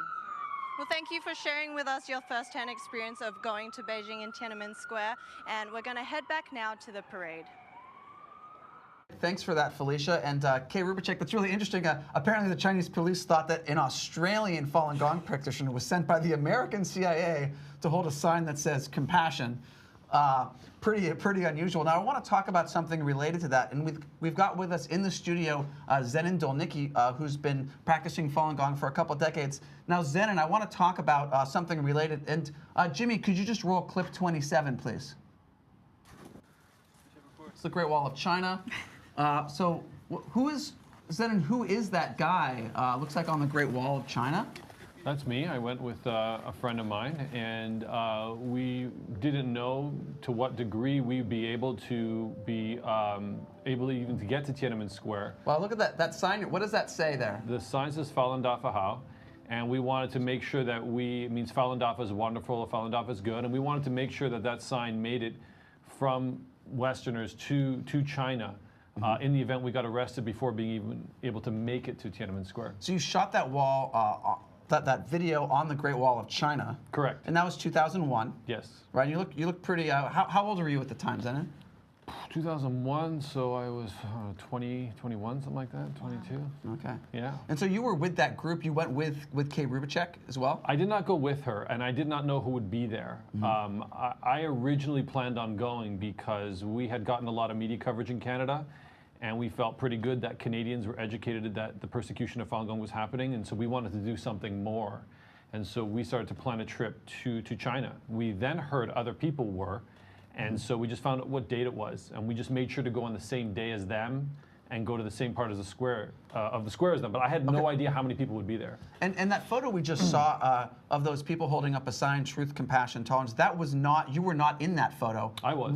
You were. So I was behind the banner, holding it up in the air. And so what happened to you right after that photo was taken? Well, we got encircled with a bunch of police vans so that nobody could see us, and then they began to tear the banner away and pull people and beat people into the vans. And I ran out. So this is you here, right, with the Canada T-shirt? Yes, we all wore our flags from our respective countries so that Chinese people could see that other countries didn't persecute Falun Gong, and that people were enjoying that practice and were against the persecution. So they took you, to a detention center, and then? There was a police station in Tiananmen Square, or right beside Tiananmen Square, that we were all taken to. So a police station that was just for, like, arresting Falun Gong practitioners, basically?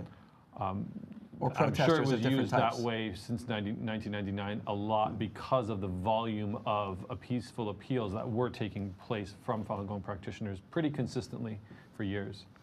And then how long did you stay in the detention center, and then what happened?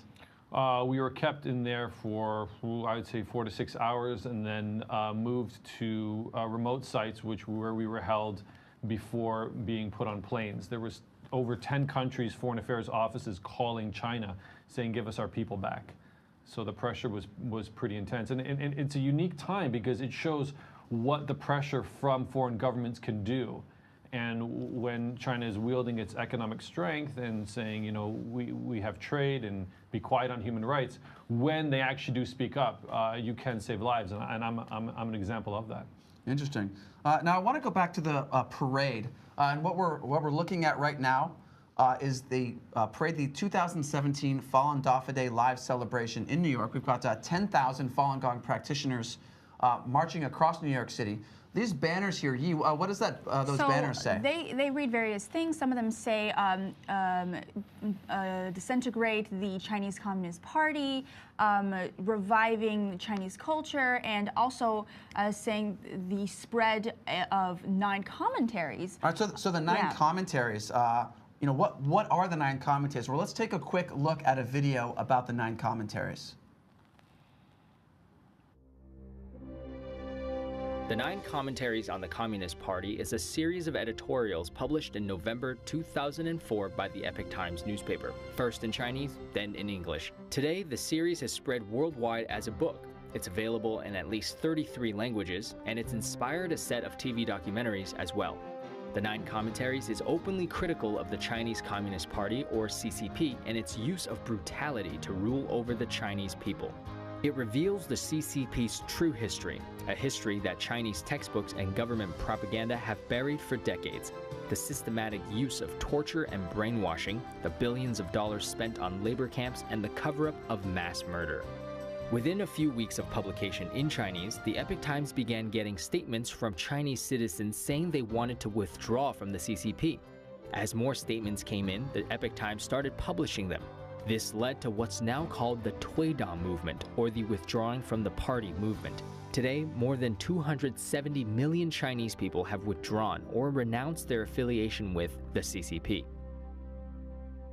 2017 World Falun Dafa Day, New York Parade. So as we can see in the parade, there are still practitioners, Falun Gong practitioners, who are holding signs and balloons, colorful balloons that are walking our way. And they're talking about, we just saw a video about the 9 commentaries on the Communist Party, which is an editorial series and a book. Now, Arping, you've read this 9 commentaries on the Communist Party. For viewers who haven't read it, what generally is it about? Well, it's a group of overseas Chinese scholars who have gone through the lives under communist rule. They feel safe to write about it in the free world. In basically most writers in the United States, they are writing about how the Communist Party got started in 1921 up to today, going through different stages from prior to 1949. They took over China, defeating the Chiang Kai-shek. And then they talk about the anti-rightist movement in the 50s, and then the Cultural Revolution starting in the 60s. Right, so all these different campaigns during the 40s, 50s, 60s to sort of persecute different groups of Chinese people. Yes. This is the first book. For the first time, there's a book systematically disclosing information using the Chinese Communist Party documents. Some of the documents, so it's actually kind of a historical book that looks at these documents that haven't really been, haven't really seen the public light very much. Exactly. It's a systematic narrative of what happened to Communist Party from beginning to up to today. The interesting thing is, the Harvard Law School has a Berkman Center for Internet and Society. They worked with the University of Toronto and Cambridge University do a testing on the censorship in China, digital censorship. They found out the #1 censored item is the non-commentary. So the non-commentaries is definitely banned in China. It's not only banned, it ranks #1. It's the #1 banned book, 9 commentaries on the so go read the 9 commentaries, the #1 banned book. But so actually for people who are watching, how can they read the 9 commentaries? Well, it's online for free, both in Chinese version and the English version. Oh, in English as well, okay. Yes. All right, now an interesting thing actually happened after the 9 commentaries was published in 2005.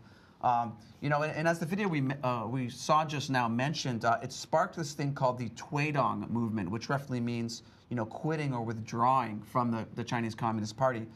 And since then, more than 270 million people have done just that. It's renouncing the party. Arping, what is the significance of this Tweidong movement? It's very significant because as a child, when you grow up in China, most of them become a right guard. Little right guard in elementary school, a right guard in high school, and then communist youth, and then the Communist Party. So there are 3 phases, 3 affiliations with the Communist Party. So by denouncing or renouncing this membership, they are kind of, say, hey, I don't want to be associated with these gangsters. It's like if you're a mafia, a gangster organization, you don't want to try to be a murderer or try to be someone who is doing, crimes. In this case, it's crime against humanity. So you're renouncing, distancing yourself from, an organization that, routinely violates, fundamental human rights.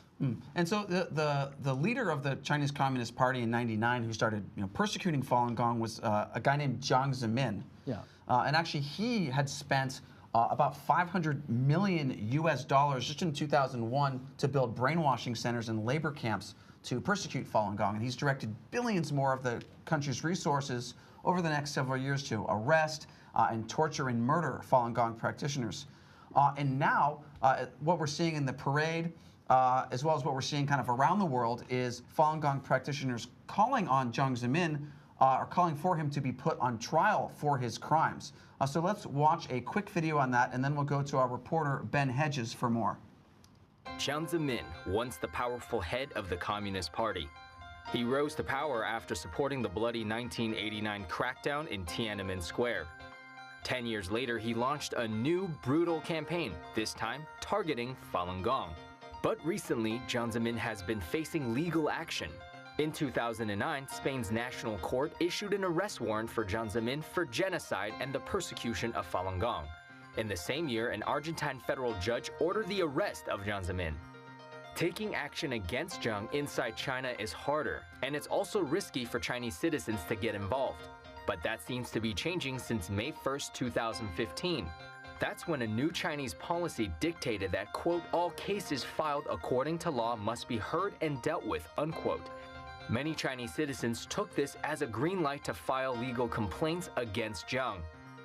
Today, more than 200,000 Falun Gong practitioners and their families have filed complaints with China's legal equivalent of the Supreme Court and the Department of Justice. They're calling on the Chinese legal system to bring Zhang to justice for his crimes against Falun Gong, including abuse of power, assault, unlawful detention, and homicide. 2017 World Falun Dafa Day, New York Parade. Hi everyone, I'm here with Wang Zhiyuan, who is the president of the World Organization to investigate the persecution of Falun Gong, and he's going to be talking to us about the Tuidang, which is quitting the Communist Party. First of all, behind us we just have the Tianguo marching band who are going past, drummers, all Falun Gong practitioners based all over the world. They have bands in multiple countries, and this is the New York band that's performing for us right now. So we'll just wait for them to pass for a couple of moments. We have flutes and various brass instruments all coming past. So, Wang Zhiyuan, 非常谢谢你受采访。好，谢谢你。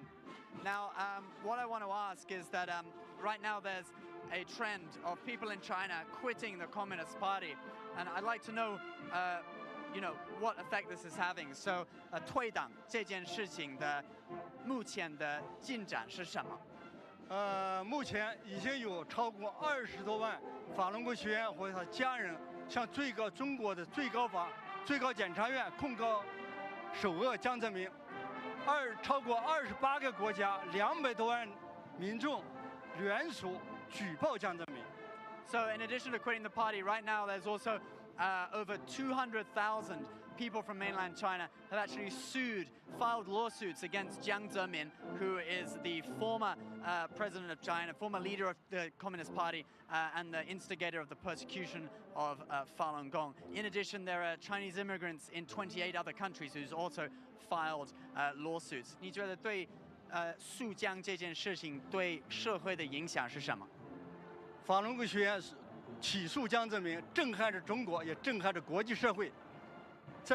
只要在一开始的半年的时间，光唐山一地就有27641人签名按手印支持诉江。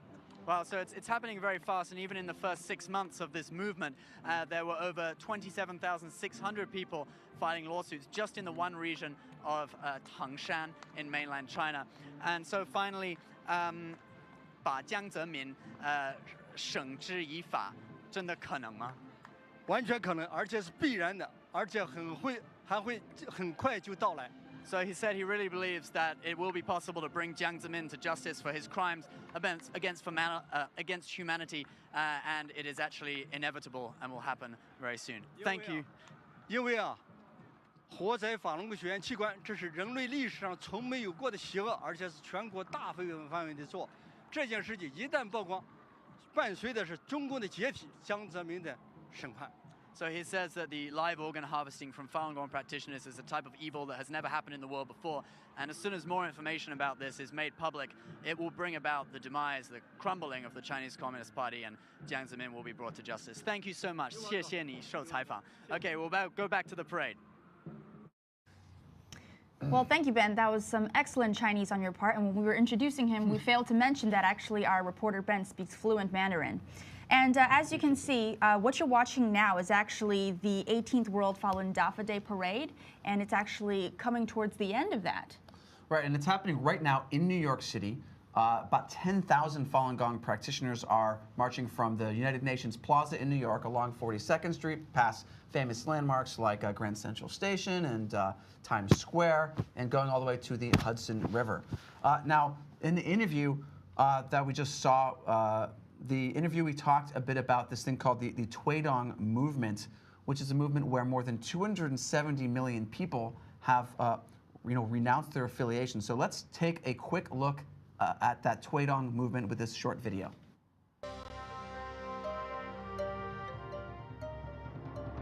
Tuidang.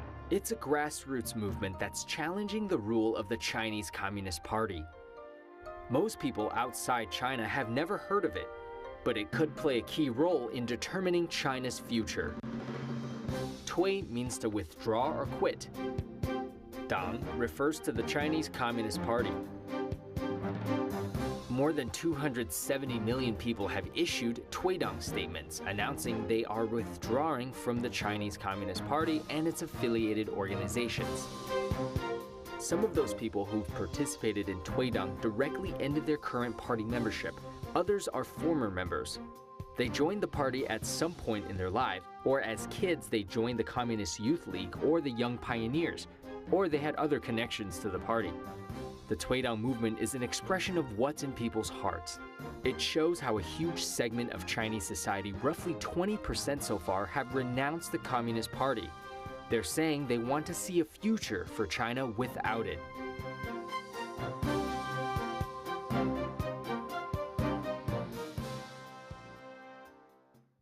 "2017 World Falun Dafa Day, New York Parade." The Epoch Times newspaper, this Chinese newspaper, says that there are more than 270 million people who have withdrawn from the Chinese Communist Party in this Tuidang movement. But you know, the Chinese Communist Party only, you know, they say they have 89 million members. So there's 270 plus million people who've quit the party or left the party, but only 89 million members. So how does that, what's the discrepancy all about? Are these all party members who've quit? There's no discrepancy. Accurately speaking, it should be there are 270 million people renounce their membership with Communist Party affiliated organizations. Okay, because the signs they say quit CCP, but the translation of Tui is a little different, right? Yeah, it's really in all the affiliate organizations, such as the Red Guard, the Little Red Guard. All the people who went through the elementary and high school in China, majority of them are Red Guard, members. And then there is a Communist Youth membership. Okay, so that's not included when the Communist Party says we have 89 million members. They're not including the Youth League or the Young Pioneers or the Red Guards or any of those. Exactly. Then for the Communist Party membership, which is the third level, it's not everyone can join it in China. You have to apply and you have to be approved and proven to be loyal to the party before they can give you the membership. Because coming with membership, there are a lot of perks. You have probably better opportunity to get promoted in the government in certain jobs, get access to certain wealth. So that's actually a pretty bold thing then to withdraw from the party when you have the opportunity for all these benefits. Exactly. That's why if people choose to renounce such membership, renounce association with Communist Party affiliate organizations, and that means they have the conscience has wake up and they don't want to enjoy those perks and rather to choose go along with their conscience and side with history and justice. So this movement, which has been growing over the last 10 years, what kind of impact do you think this is going to have over the next 5 to 10 years in China? Well, that means people are waking up to the reality of society, reality of the Communist Party rule. And they are witnessing, through all the political campaigns and persecution that this party is not speaking for the people. It's not, it's going against the traditional values. So when people stand up and they want to, basically it's a matter of choice, whether people want to choose a different direction than the one that is moving, controlled by the Communist Party. And in practicing truth, compassion, and forbearance, we want good things for people. And just like children who've been abused by their parents. Imagine your parents are, psychotic and senile and torturing and killing your cousins and your extended family for many decades. There's a huge therapeutic component, a relief of stress, a disassociation, a feeding of your soul to differentiate yourself from that corrupt, criminal type of behavior. So there's a strengthening of the Chinese people's collective spirit and conscience by having a public opportunity to do something like that. Like kind of a catharsis, like we saw after apartheid in South Africa. I would want to do it every day if I was living in China, you know what I mean? Now, I want to get back to something, because right now what we're watching live right now is this 2017 Falun Dafa Day live celebration in New York. And we talked about this movement that's kind of related to how the Communist Party has been persecuting Falun Gong in China. But Falun Gong itself, a lot of our folks who've been commenting on Facebook Live and YouTube Live have been asking us, what is this Falun Gong? And we talked about that earlier in the parade, but I want to get back to it. So let's watch a brief video about, what is Falun Gong? Fалунь Дафа, also known as Falun Gong, is an advanced self-cultivation practice that improves mental and physical wellness through physical exercises and the development of one's character. In China, cultivation practices have a history of thousands of years and form the spiritual foundation of Chinese civilization. In 1992, Falun Dafa was introduced to the public by Master Li Hongzhi. The practice quickly spread because of its profound principles and proven health benefits. By 1999, with over 100 million practitioners, Falun Dafa had grown to become the largest practice of its kind in China and around the world. I feel an energy in my body that's very subtle and hard to describe, but it feels very good. I could have very little sleep and I'll feel awakened, but not like a coffee energetic, like a very calm and collected energy. And that 1 hour it can feel like a day, and then I'm refreshed and ready to go. So before I practiced Falun Gong, when I got scolded by my boss or supervisor, I was very annoyed, and immediately I would complain about others, or felt it wasn't fair. But after I started practicing, the biggest lesson I learned was looking inside and always find something to improve within myself. At the core of Falun Dafa are the values of truthfulness, compassion, and forbearance. Falun Dafa teaches that these are the supreme qualities of the universe and takes them to be a guide for daily life and practice.